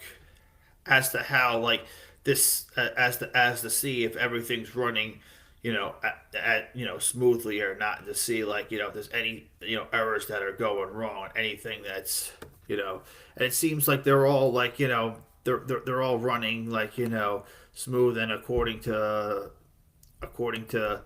how it's set up. But it's always good to check. I mean, especially when you never know if that's like, I don't know if maybe my Instagram, really my Instagram platform is really just there as a way for like people to like see it live. I mean my Instagram profile is gonna be the official Instagram page related to talking stock, and related to and all the short clips that go along with it, which I will be taking some of these videos and putting them into shorter clips too, so that like once it's done uploaded, people could watch part of what came from today's podcast, and people could see like some of the stuff that I said, especially if I touched upon a specific subject, and I feel like it's important. And I also, I believe, gave people the option on YouTube to be able to clip content from my stuff, which means that they could use it as like a bit and pieces. And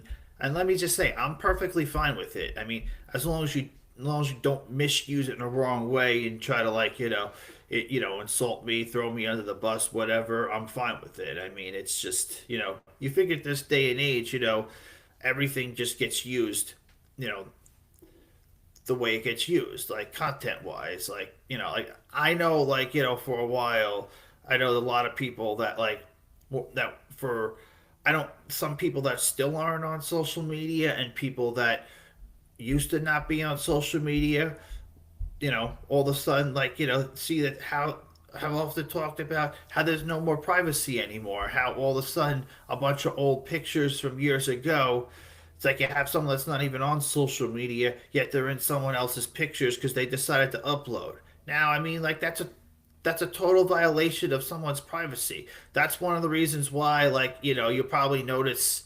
and will probably will notice that when I talk about things of my past, I won't mention any names directly because I don't want like because if someone it doesn't like their name being used, I mean, and not like and I would never use it like in a bad way unless obviously like really couldn't stand that person. But at the same exact time, it's just that I don't know why I would just it just at the same exact time it's just I would never want to use someone's name without their permission first, in order to like I'm talking about like if I was talking about a memory from the past and I talk about like someone that I was friends with, I would make sure the person's okay with their name being used, even if it's being used in some of the most positive context that there possibly is, if you know what I'm talking about. So,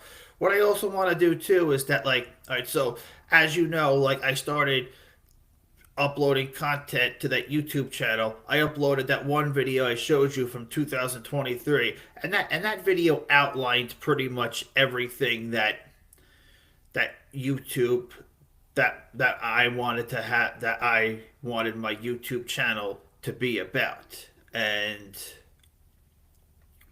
that pretty much outlined everything that I wanted my YouTube channel to pretty much be about, and it's relevant to today's broadcast. And there's another thing I want to touch upon too, but I also like I left something like in the kitchen which I'm about to go grab. But first, what I also want to do is see what my YouTube channel from 2023. The only other video I uploaded aside from the one that you just saw was a video of a night at of the evening of an evening at Six Flags Great Adventure in New Jersey. See, on August 15th, 2023, I went to Six Flags Great Adventure for the first time since 2019. You see, what happened was is that like one of my cousins was coming up from North Carolina. She brought her daughter with her. Another one of my cousins, which all these cousins I'm mentioning are all like are all siblings of one another. So it was one of my cousins from North Carolina, her daughter, another one of my cousins, my uncle who's their father, and myself. We all went to Six Flags and we had a great time that day. So what I did was is that as I was on my way out of the park, I filmed the view of like Six Flags at night as I was walking out that night. Well, actually, throughout the course of that day, I filmed the entire day, with like moments on my Facebook and Instagram stories. With my Facebook stories and my Instagram stories, I filmed with both Facebook and Instagram. I filmed like live. Well, not really live. I pretty much just filmed like videos and like selfies of myself and uploaded it to there because that was my first attempt of trying to get back into the whole content creating thing. But then again, just like the first time around, I get once I put everything on the back burner. Then I tried to like put everything back on the front burner, and I got thrown to the back burner again. But now since I have like the right amount of equipment, I can film just about any kind of video there is and make any kind of video a hit.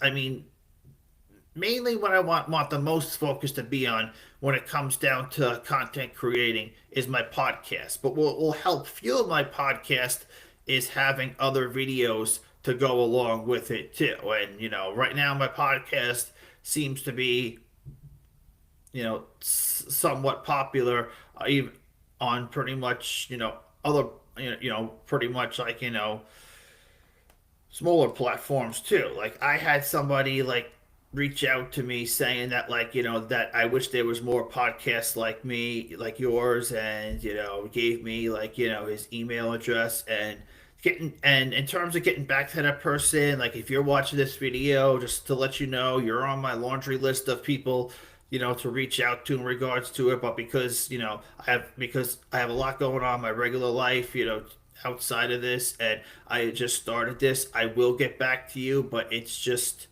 just like anything else, your first couple of episodes, your first couple of times doing it is all about establishing an audience. It's also about like one thing I'm learning as I'm filming is that like is how like you know is just like the struggles like that technology can have sometimes too. I had one episode where something was completely lagging out because my Wi-Fi was acting up.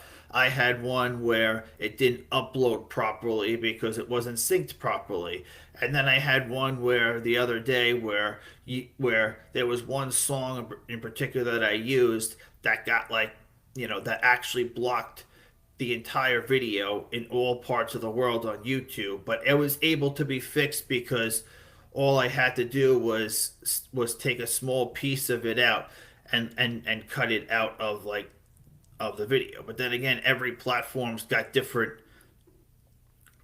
like regulations in terms of how it cuts it out. Like what happens is that YouTube I know has filters that like once you use something that has been requested to not be used, it automatically well it also depends on where it's blocked. If it's blocked in certain countries, then all you have to do then you can just like leave it alone. And like I know in my first video I had two songs that were blocked in, I know one of the countries was Russia, the other country I don't remember what it is, but I don't feel any need to fix it because if those are the two countries that it was like Bolivia, I think it was the other name of the country. So if the only parts of the world that you can't see that video are Russia and Bolivia because of those two songs. That's kind of irrelevant because I don't think anyone, from any of those countries would be watching this anyway.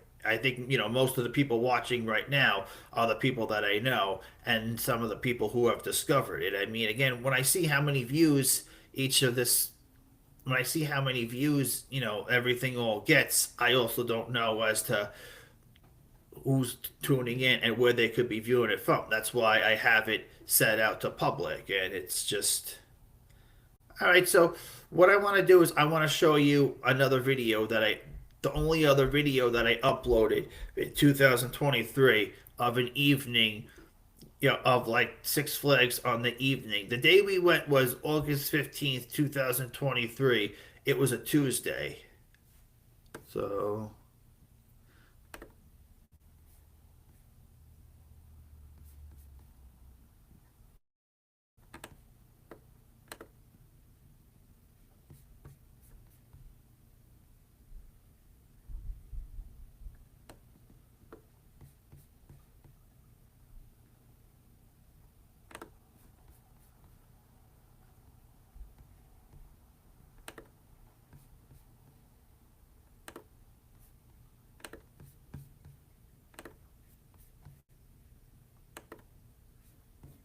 Oh, what a great day it was!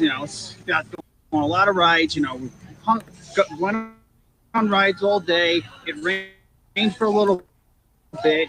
Then we had a little bit of a break, and we got to go on rides till the end of the day. Ended my day off at Nitro. It was great seeing you, Six Flags 2023. See you next year.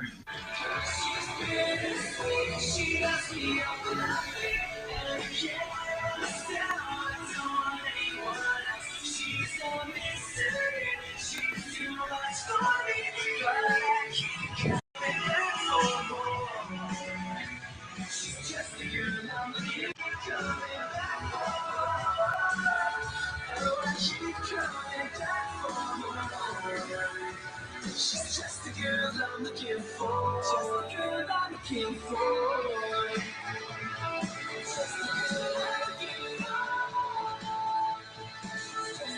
Officially walking out of the park. We have left park grounds, almost in the parking lot. Had such a great day. Do one more view of the park, and then call it a night with the Six Flags Day theme that you saw. You got to see me.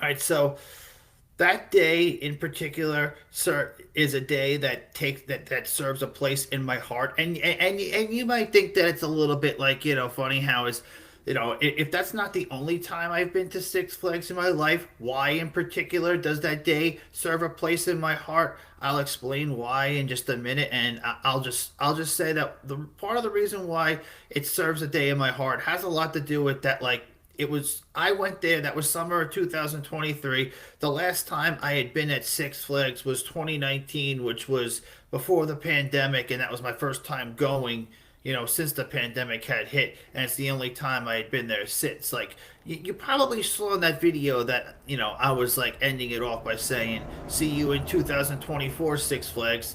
Well, the unfortunate truth is I didn't make it there this year, but there's always next year. I mean, and for those of you who've been to Six Flags Great Adventure in Jackson, New Jersey, or those who plan to go, and for those of you who enjoy riding King Dakar, Zumanjaro, Drop of Doom, and I think what other ride is there? And I think Green, and I think the Green Lantern, and I think one other ride. Those three or four rides are being removed from the park, but what they're gonna be doing is they're gonna be like, putting a whole new part in its place. I mean, which, to be honest with you, I mean, a lot of people love those rides, and a lot of people I've seen online are not happy about it, to say the least. But to be honest with you, I will say that those three rides in particular are my least favorite out of all of them. I mean, well, King Kai I've been on a couple of times, but it's just one of those rides that I just think that, for some odd reason, with its, like, fast, with how fast it goes, like, it goes, because you got to remember too, when that ride first came out, it broke terminal velocity and was like the fastest ride for its time. I mean, I don't think it's still the fastest ride in the world. I mean, I could be wrong, but I'm just saying, like, at that time, I just know that it, broke. It had like some. I think it broke the record for, the world's fastest ride. Maybe not, or maybe just in the United States. But anyway, about the ride, as to why I feel like if I've been on it before, why have I chickened out on going on it so many times that I've been there? And the reason is that it just has something to do with the fact that it just goes so fast. You see, what happens is that you're in this platform, you're on the ride, the ride takes off, you just sit there for a little bit, the brakes go down, and it shoots you from 0 to 128. You go 400 feet in the air, you look down for a second, does a little corkscrew, and the ride is over. The funny thing is, I don't even think the ride goes upside down. It basically just does a corkscrew, and then it's over with. But I just think it has to do with, it's just something about one of the fastest rides in the world, the fastest ride in the park, that makes it somewhat a scary experience, to be able to go on. And, honestly, like, I wish I had more footage of Six Flags that day. I mean, I did film, I did film stories throughout the day that people could see on Facebook and Instagram. I just think what ended up happening is out of everything that was, 'cause as you know, when you upload stuff to Facebook and Instagram, they expire after like 24 hours. But I just think that particular piece of leaving the park of an evening view of Six Flags on that day didn't get removed yet, and I was able to download it, and I had it for the time when I uploaded it to YouTube. Because at that time, I was looking to like that first video, like that video from 2023 of me wanting to get into creating YouTube content was was filmed like as a way of like an introductory video, and I had planned on intending on creating more content. But as I said earlier, that whole idea got put on the back burner because of so much other personal stuff going on in life between like work, and I just honestly was at the point where I was just at the point where it was just I just got like too I was just not in a good place with life. I was getting burnt out with work, and then aside from work, having to do like my side gig work, like between like DoorDash, Uber, Instacart, Lyft. I mean, and it wasn't my gig work that was wearing me out. It was my regular job. So that's why I had to make changes to my life when it came down to work. And in terms of what I do for work now, the company that I work for now is a great company and they treat their employees well. But the only problem is, as to why I think I'm looking to move on to something new, is I just think that I'm at the point where I just think that what's beneficial for me is that it's time for me to get out of what I've been doing the entire time I've been working, and that is working in retail. I just think honestly overall, I'm starting to lose interest in the whole entire retail landscape, and I don't know if it has to do with that I'm older.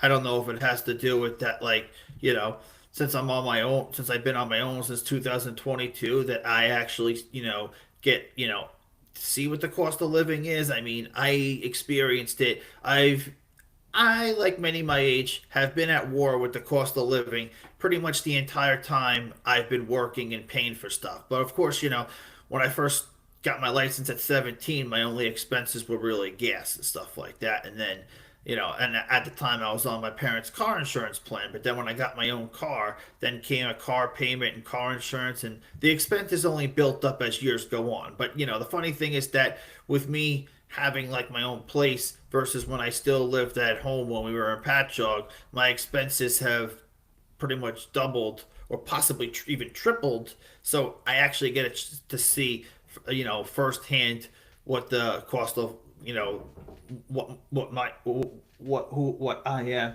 and what my relationship with the cost of living is, and in terms of that is that you know of course, my relationship with the cost of living, like many, is very abusive one. But anyone at or around my age would say that. And, it's they all say like everyone lives paycheck to paycheck, but I honestly think at this point we are beyond that point. I was talking to a buddy of mine earlier this year, and we were talking about something regarding, you know,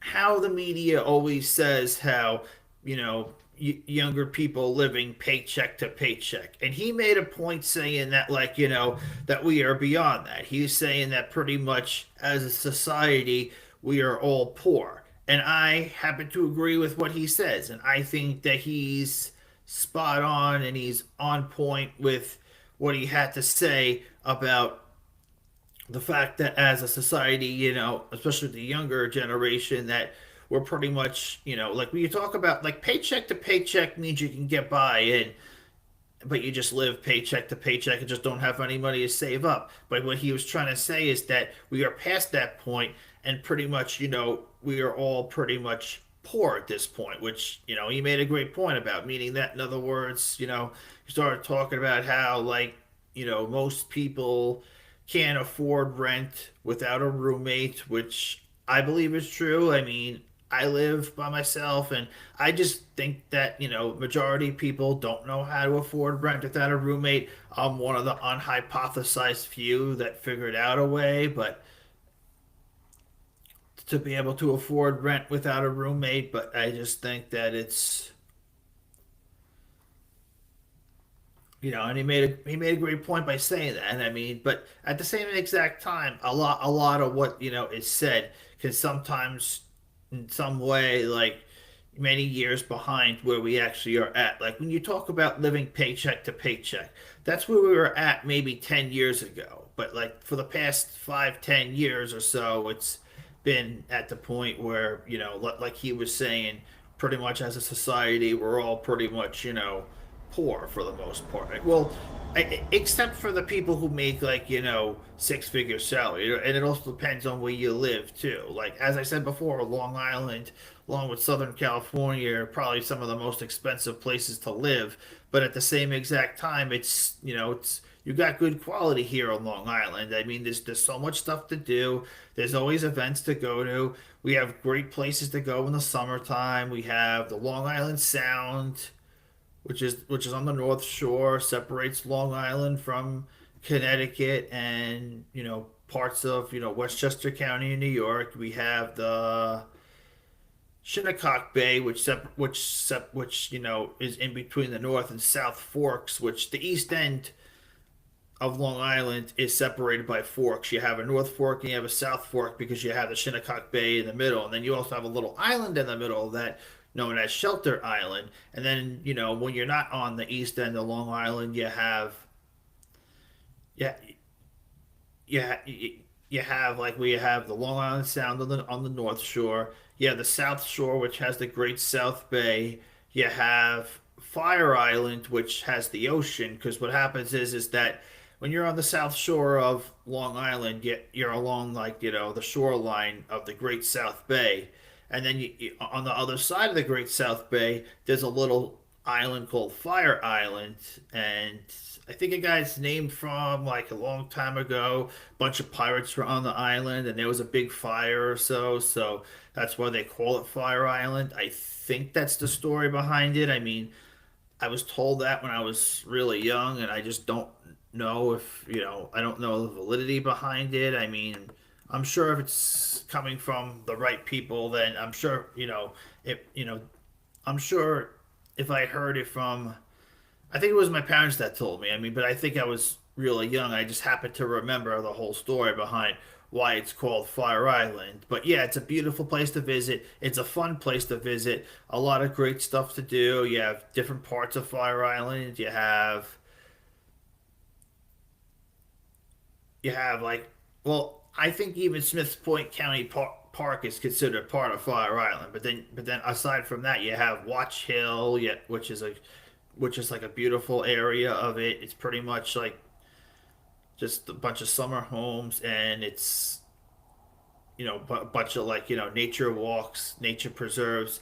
And there's Davis Park, which is similar to Watch Hill, except it's a little more built up. It's got certain restaurants. It's got a couple of shops, and it's also got you know a bar that you can hang out and drink at. So Davis Park is probably more of the party people type of Fire Island versus Watch Hill. In fact, I mean I haven't been to Watch Hill in probably, I don't know, 20 years, if not more. But I just remember going to Watch Hill, and the only thing they really had was they had one general store, which had like, well, you had, yeah, there was two stores that I remember. There was one store where you'd go and you'd rent like the jellyfish nets and all the other stuff related to, going in the water. Then you had the other store where you can get snacks and candy, and I think they had a little snack bar too, but nowhere close to what the offerings did that Davis Park had. Davis Park had bars, it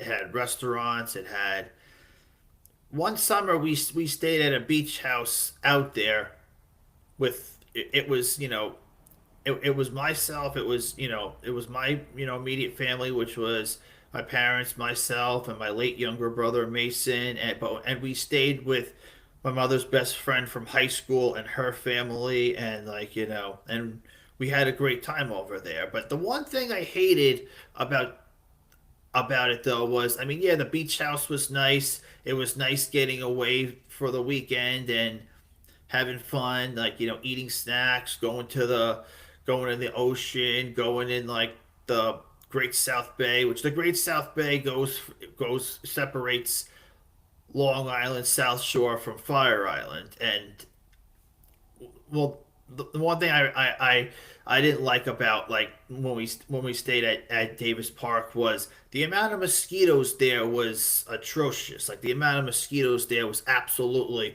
disgusting. I mean, if you didn't spray yourself with bug spray before you went outside, you would be getting eaten alive. Like I just remember standing on the boardwalk waiting for everybody to get our stuff ready, and we'd have to start running because if you stood there for more than 2 seconds and you didn't start moving, those those mosquitoes would eat you alive, and it would just get to the point where normally mosquito bites can be tolerable, but after a while it's like you get so many on you, you're constantly smacking, you're like you're smacking every mosquito, you're getting them on your head too, and it's just annoying.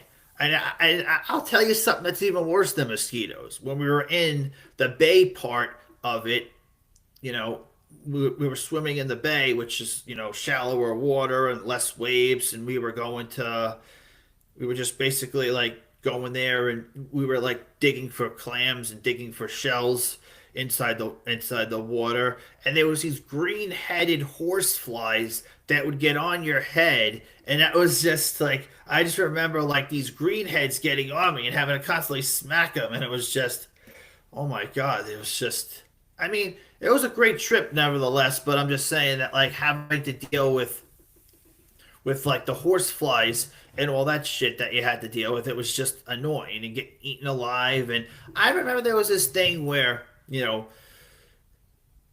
was this local newspaper that would go around and we'd get like every morning and it mentioned something in it that it was that they were going to be doing some kind of mosquito spray, which meant that they were going to be like, going around like they had, I guess they were gonna have like all these chemicals and they were just gonna spray throughout the entire like over by like the beach house part. Because the funny thing about like with Davis Park, on any part of Fire Island is the part that you would get eaten alive by mosquitoes the most was not by the ocean, and it wasn't necessarily by the bay, and it wasn't even over by like the main attractions, the restaurant, the gift shop, the general store. It was more or less, it was on like the boardwalk area part of it, like where all the beach houses were. That's where all the mosquitoes were. But that's like, where they like, I think they nested in like those little like the little dunes area along that way. Like they had like little like,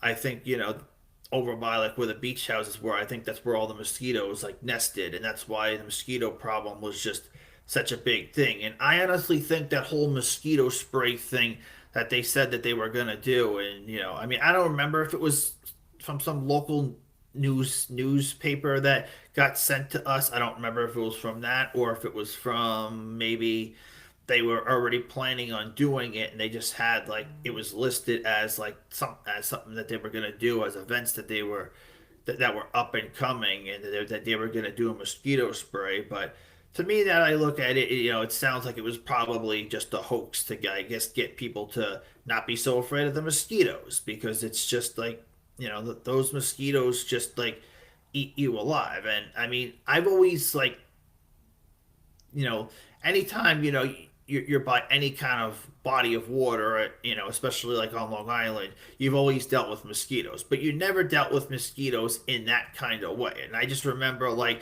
when we got off the ferry and we had all our stuff and we were lugging it all the way to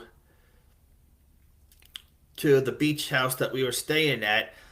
That was the first time in my life that I had ever gotten like, eaten, alive by mosquitoes the way that I did. Like I think prior to that, I had never really like, gotten bitten by mosquitoes as bad. And I never thought mosquito bites hurt that bad. I never thought that they like were really like, hurtful. And still to this day, I mean, when I get mosquitoes on me, I don't think mosquitoes hurt. I just think that they're just annoying, and it's just the worst part about it too was is that if we left the door open, since there were so many mosquitoes, a lot of times they got into the beach house. I remember waking up at like 6, 7 o'clock, a morning one day, and I heard one buzzing in my ear. That was the absolute worst. That was just, when it comes down to memories of lifetime, we all have good memories, we all have bad nightmares.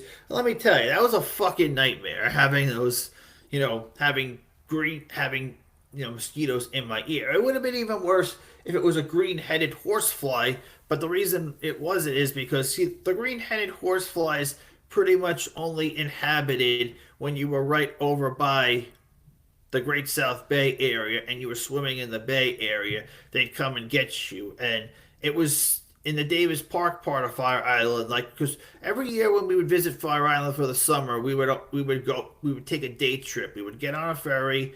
We would take the ferry over there. We would get off the ferry. First thing we would do is go to the ocean, set up. We'd eat lunch. We'd maybe walk around and explore, depending on which part of Fire Island it was. I mean, Davis Park really doesn't have much scenery to it because I think it's more of like the tourist part of it. It's more of like, where people have summer homes. And Watch Hill kind of has some nature preserves. I know there's a really beautiful part of Fire Island that you get from a different ferry. It's because, if you want to get to Fire Island, there's like three different ferry stations. There's the Patchogue one which for Watch Hill. There was one for another Patchogue one for Davis Park. Sayville had, like, I think most of the ferries to Fire Island, which included Sunken Forest, Sailor's Haven, Cherry Grove, and I think Fire Island Pines all leave out of Sayville, and then Bayshore is Ocean Beach, Point O Woods. I'm trying to remember what the other names of it were, a part of Fire Island, but uh, there were a few other parts of it too that left from the Bayshore ferry station. I know those of you watching who are not from Long Island probably have no idea what the fuck I'm talking about with what, like, these towns are. But I think since most of my viewership's probably coming from people who know me directly or know of me, everyone watching knows exactly what I'm. Well, most of the people watching, but for those who don't know, it's like that's why I have to constantly explain, like, you know it as if people don't know it. I mean, yeah, anyone watching, says, is probably thinking to myself, why are you saying this? I mean, come on, I know this shit already. But for those who don't live in this area, aren't gonna know all this stuff. If you live on the West Coast, you're not gonna know any of this, unless you're from this area. If you haven't been to Long Island, you don't know anything about Long Island,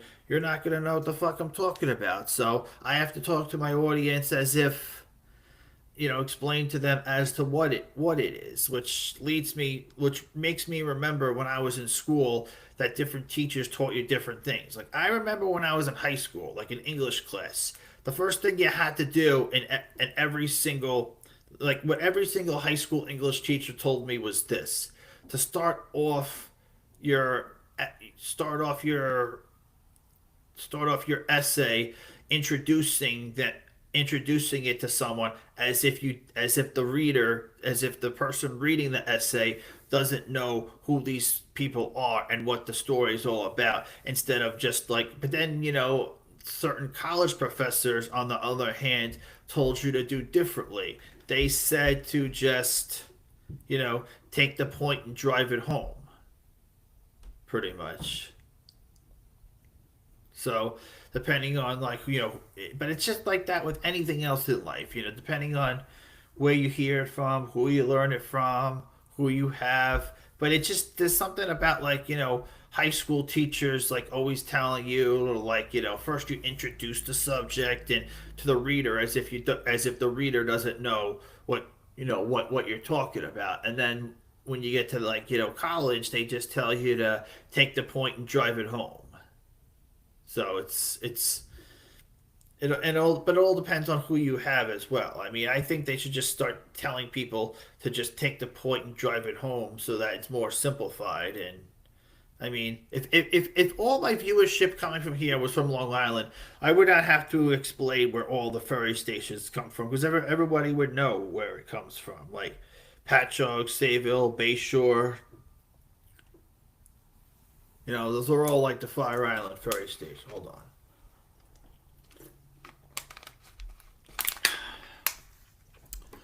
All this talking gets me thirsty. That's why I'm glad I have water with me because I need to drink water to keep myself hydrated throughout this entire podcast that I do. And I'm just let me just check one other thing.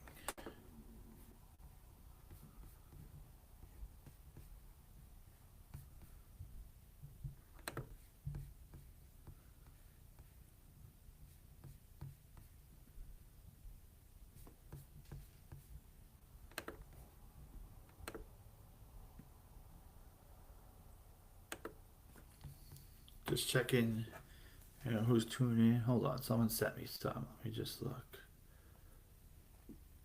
Sorry that I'm doing this on air, but I'm just.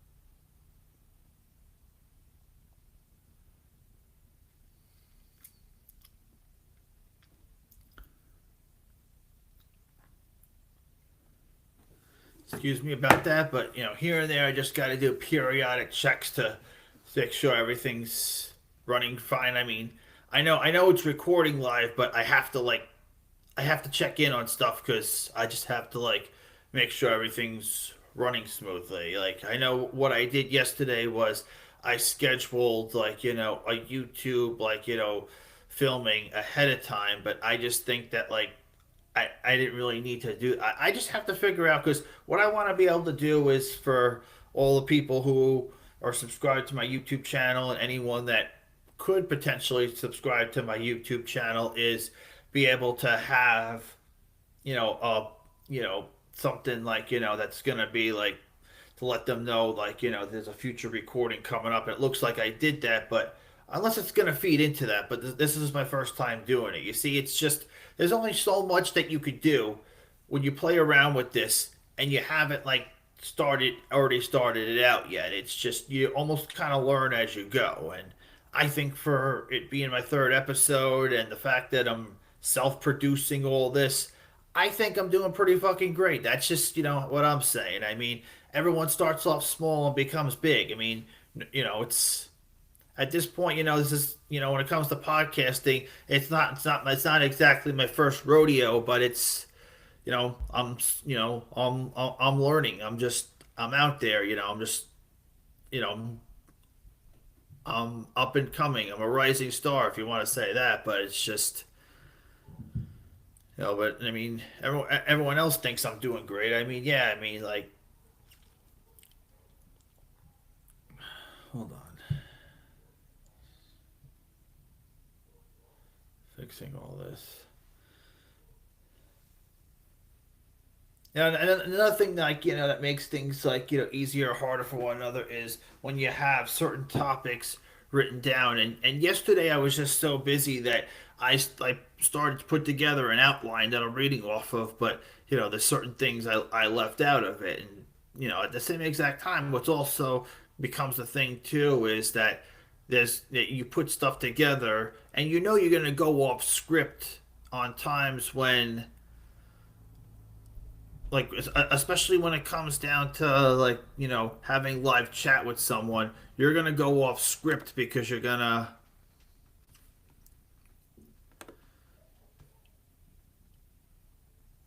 definitely gonna end up going off script when it comes to live chat because for example you have something pretty much outlined out. Like I don't call this manuscripting because what I do is that I word it in a way that I know how I'm gonna paraphrase it when I get on air. But at the same exact time, when you are on air, you also have to be considerate that you might have people chatting away at you and you want to respond to them in real time. You might have someone I might have someone wanting to be be a guest on my show, and and that will just totally change everything because it's all about what the guest has to say, and I gotta be ready for what comes at me. I gotta be ready for what kind of questions I could be asked. I mean, I gotta be ready for this is not something I never want to do, and I think I would only do this if you really pushed me to the limit. But if it came down to somebody just you know, coming on here and just being really erratic, then I'm gonna have to like just completely just throw them out of like the studio. That's not something I ever want to do, but I'm just saying that like, and it's funny when I was explaining to this, explaining this to people who aren't too familiar with this, people were thinking that oh, you could just send out a link and just about any old schmuck can just get in, and that's actually false because that's actually that's actually false because you have to send an invite link in order for someone to actually even get in here. You don't send them the link. It's not like, oh, it's just an open invitation. You could send like an audience link where I think, you get a little more detailed view of it and get more ability to participate in chats. I mean, I haven't really tried that out yet, but it's just, I just wanted to have like this episode where I talk about like I wanted to talk I what I really wanted to touch upon the most this episode was, how my holiday was, what I got for Christmas, and I also wanted to touch upon like, my first YouTube video, which I showed you guys, and I wanted to touch upon the video I filmed on the day I went to Six Flags because, as I was saying before, like the reason what makes that day so special is that it was the first time I'd been to Six Flags since 2019, which 2023, it's 4 years ago. It's a long time, and it was I went with, my uncle, two of my cousins, and one of my cousin's daughters, and, we all had a great time that day. And I also think that it has a special place in me too, is that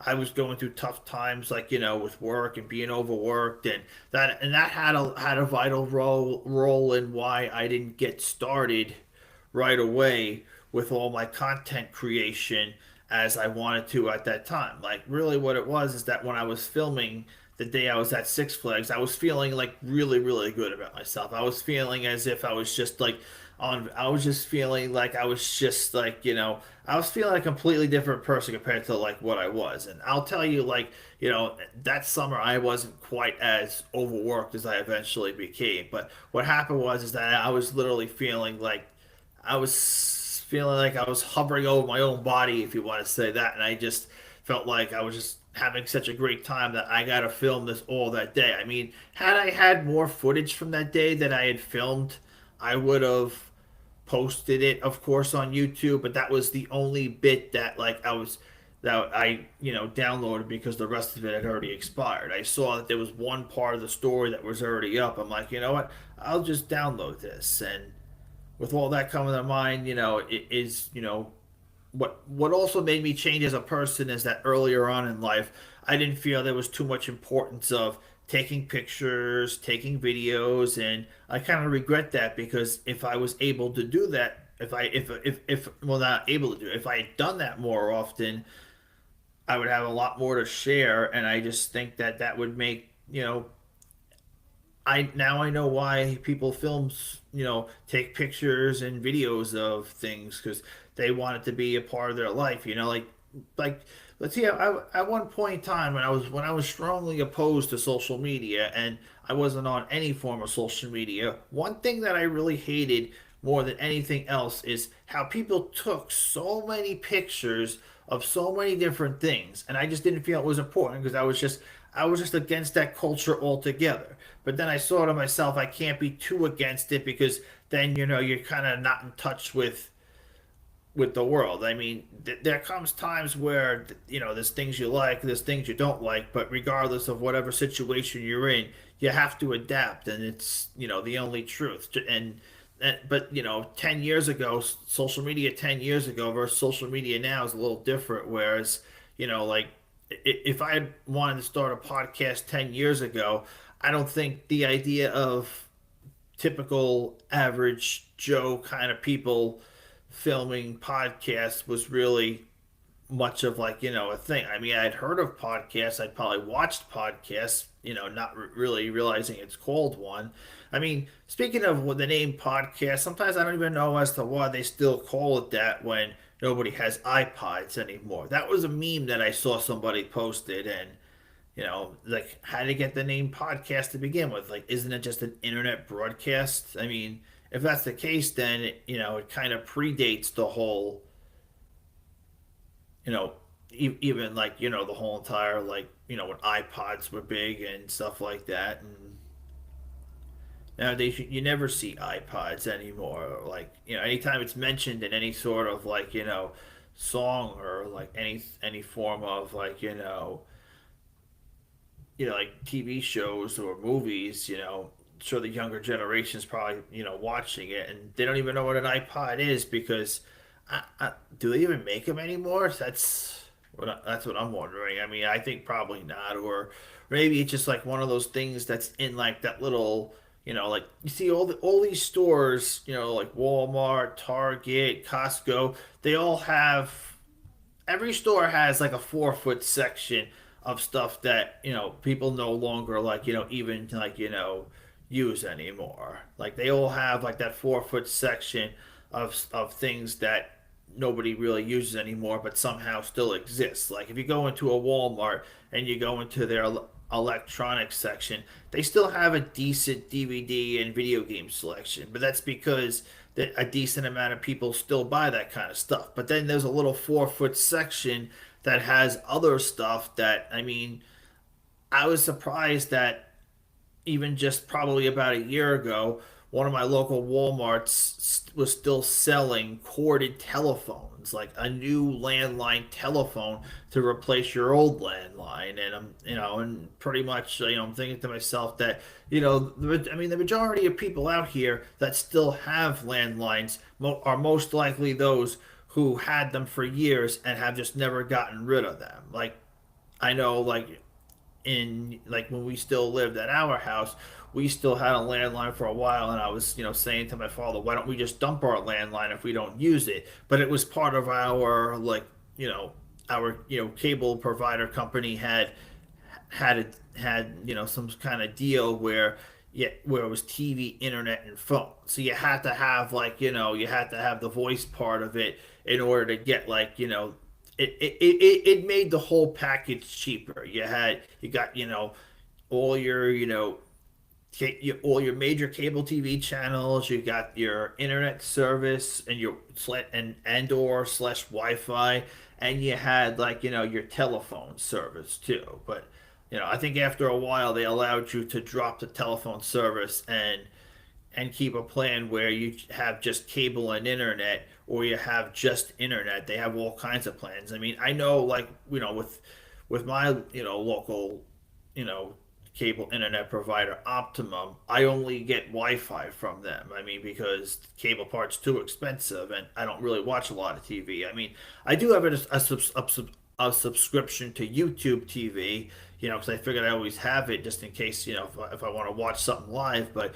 when it comes to content that I watch live, I watch mostly YouTube content. And I watch mostly content through social media. And I think all this consumption, with so much consumption of content through like services like YouTube, is what inspired me to want to like create more content. And that's why I think a lot of these newer content creators who have just started and filming like all these different types of videos, whether it be videos out and about, getting ready with me, day in the life of ASMR, all this other type of stuff. These people are actually getting like having like tens of thousands or even hundreds of thousands of subscribers or even a million subscribers. But even with that and the funny thing about these type of people is that these aren't exactly celebrities. You see an account that has 300,000 followers, and these are the type of people who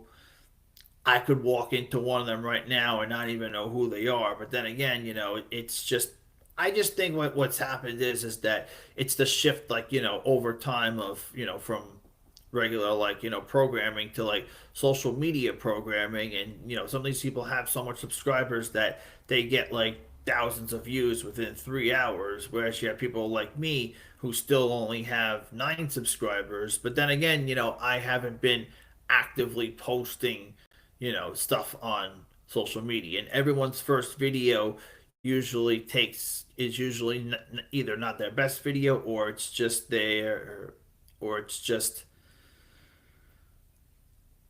nobody knows who they are at the time, and because it takes time to build things up. I mean, people build subscribers through running ads or even tags, and people see certain thing tagged and your video comes up and they watch it. And another thing too is that what a lot of people do is, when it comes down to content, is a lot of people often, like, in videos like podcasts that are like usually like can be anywhere from a half hour to 3 hours long. People like to skip around a lot when it comes down to what they're watching in the podcast. And that's perfectly okay, because guess who's guilty of doing it? Myself. A lot of times if there's a particular, point that someone wants to bring up on a podcast, I'll zoom in to that point just to see what they have to say. And then another time, if I'm not as busy, I'll just watch the rest of it. Or it's just, what it is that it'll be hard for me to ever see like every single episode of a particular like podcast, because there's so much content out there in this world today that it's hard to like it it's hard to like say that you've seen every single thing. That's why people oftentimes run out of like shows to watch. Like, people oftentimes are posting on social media, can you recommend me any good shows? And then you still have like all your regular like TV channels that I mean, in my opinion, a lot of them don't have as great of programming as they did. And a lot of them, I think, are resorting to just reruns. I mean, here and there you'll find a couple of good shows that still get millions of viewers, but it just, other than that, I mean, the quality's kind of lacked. And I just say that they kind of did that to themselves. Like, MTV's a perfect example. Like, during the pandemic, and one trend that's still, I think, ongoing today is all they seem to play is ridiculousness all day long. Like, in other words, like, during the pandemic, if you looked at MTV's schedule, pretty much the only show on there most of the time was ridiculousness. But the funny thing behind this is that if you look at like what shows were on their lineup, and you look at like how many shows are on their like weekly schedule, you'll see like that there was a good 10 to 20 shows on their lineup. But every pretty much every show aired once a week. But what's the one show that didn't air once a week? Ridiculousness. And it was marathoned all day long. It would pretty much be from like well, I mean, I think they'd have like paid programming for maybe between 4 a.m. and 6 a.m., and then the whole entire rest of the day it would be ridiculousness until 8 o'clock at night, and then all of a sudden it will go back to being ridiculousness. I mean, if if I'm not mistaken, I believe they reduced the amount of times that they show the show, but I know that they still play it enough because it's still become the subject of, ever since they started that trend during the pandemic of playing that show all day long, they've gained the reputation of all they ever do is play ridiculousness all day long. And the reason cited behind it had something to do with giving people something to watch while they're home and quarantined. But it's I think we're long past that stage. I mean, we're not even technically in a pandemic anymore. Is the virus still around? Yes. Are people still going to get COVID? Yes. Are there still like new doses to the vaccine? Yes. But in terms of me, it's like I don't, I got like, the 2 doses fully vaccinated, got one booster, but I have no intent on getting any additional one of them too. I mean, I think my body's fine against, the virus. I mean, I got vaccinated when I got rolled out, and because I was an essential worker, I was actually able to get the vaccine before it was available to public. But it's just I got like the first dose, I got the second dose, I got the booster shot, and I didn't get any additional boosters, but I know I got people in my family that have gotten four, the fourth one, the fifth one, the sixth one. I'm drawing the line at just the other booster, but that's just me. I mean, it's just I just feel like it's I feel my immunity's fine. I mean, technically you can actually still get COVID-19 if you get the vaccine. Do I think it protects significantly? Of course, but I just think that it's if you want to get it, get it. If you don't want to get it, then it's all up to you. But I'm just saying that we're sort of past that point, within like where we're at in terms of like, I mean, yeah, I think it's gonna be around for a while, but it's gonna be like one of those things that comes and goes, like like the flu or like the cold or like the common cold or any of this other stuff that just comes and goes, and as every season, like right now, we're in the month of December, and we're technically the beginning of flu season. Flu season, I'd say it lasts probably from December through February or March, and and I haven't even gotten the flu too many times either. I mean, I've had it before, and let me tell you, it's not fun at all. It's just like the whole body aching part of it, is not fun. But I'm just saying that it's just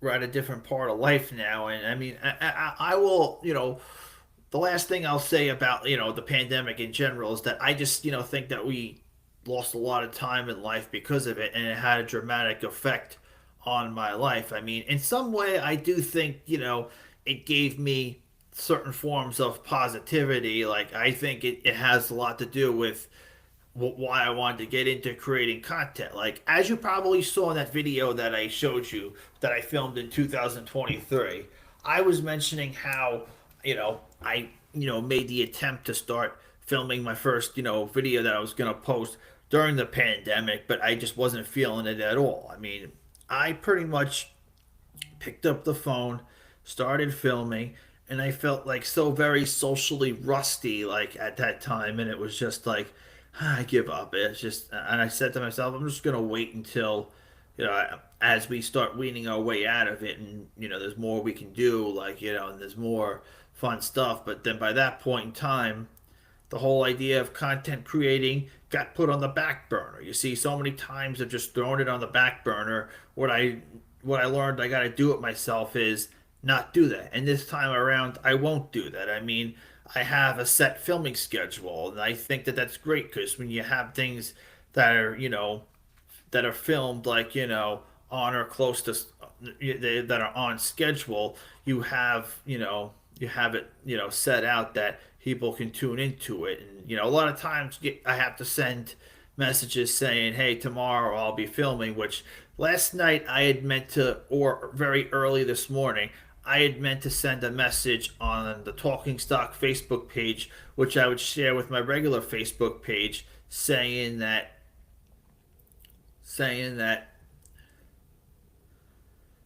I will be filming tomorrow at 11 a.m. Eastern time. But I ended up forgetting to do it because I just, wasn't in that kind of mood. But the reason I mean, yeah, what I'm going to be doing is for those who follow the Talking Stock Facebook page, I have a pinned post of all like dates I will be filming.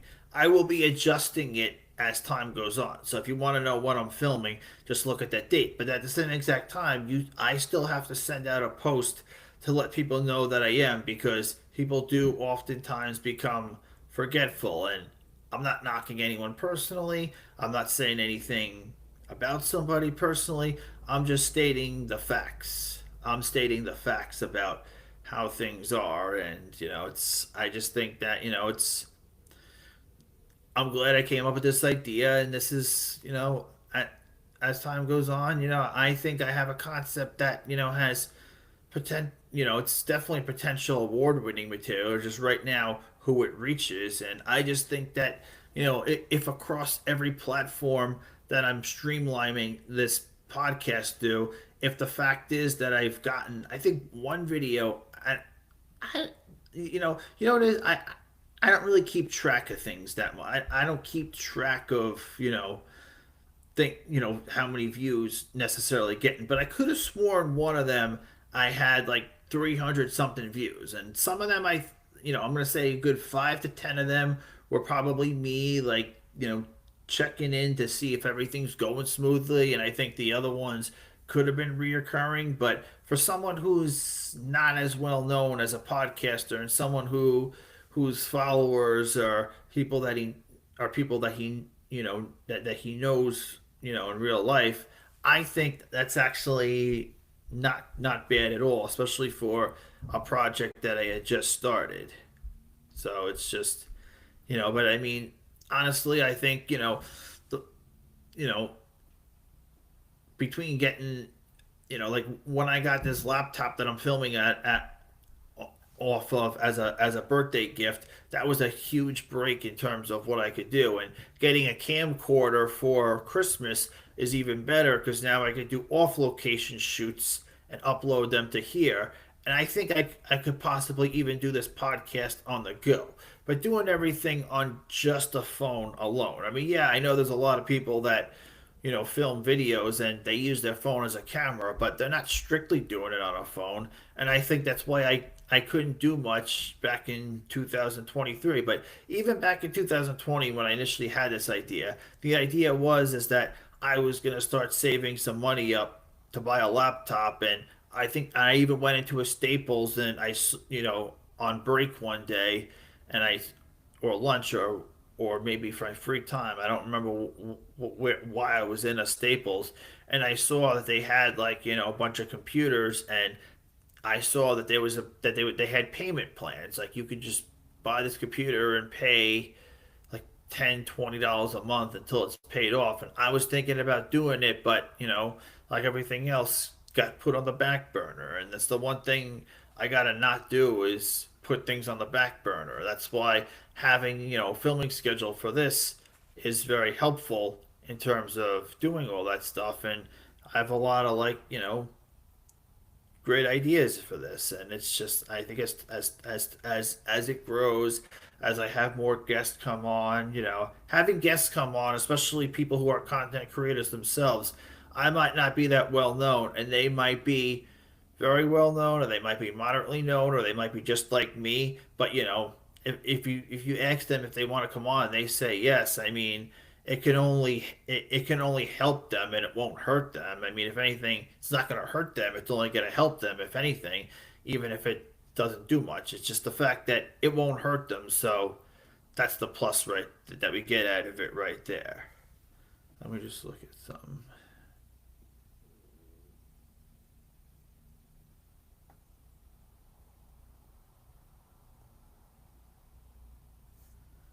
All right, I think we're getting pretty close to 2 o'clock, so I'm going to wrap it up right here. I'm going to be filming the next Talking Stock this Sunday coming up at 11 a.m. Sunday, December 29th, 11 a.m. Eastern Time will be the next episode of Talking Stock. I know I have it listed as on, like, the filming dates list that I have pinned to my Facebook page, and I'll be sending reminders again, like, as the time comes closer. As far as all the other dates, listed on there as filming dates, those are still on schedule. The one for Monday, December 30th, I'm not sure what's going on with that yet. I don't know if I'm going to be doing a New Year's Eve special. I might just schedule that as, I mean, I haven't made a decision yet. I mean, I'm thinking I'm either gonna I'm either gonna keep that as is, or I'm gonna reschedule that for Monday the 30th between 11 a.m. and 2 p.m., or I'll schedule it for Tuesday the 31st, 11 a.m. to 2 p.m. I'm not sure as to what I'm doing with that yet, but all updates will be posted, and I'll try to leak that out to all social media platforms that I am on. All right, so for right now, I'm wrapping things up. I hope you guys all enjoyed this session. Be sure to subscribe to me on every single platform you're on. Subscribe to my YouTube channel.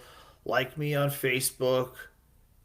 Like me on Instagram, even though I don't know what's up with my Instagram feed. I gotta, like, it seems to always cut out of it at some point, and like me on all the other platforms that I'm on. I mean, yeah, I everything that I'm on, all those, I'm on more than just those three, but just whatever platform you're on, subscribe to me, like my video, and I'll talk to you guys on Sunday. Peace out.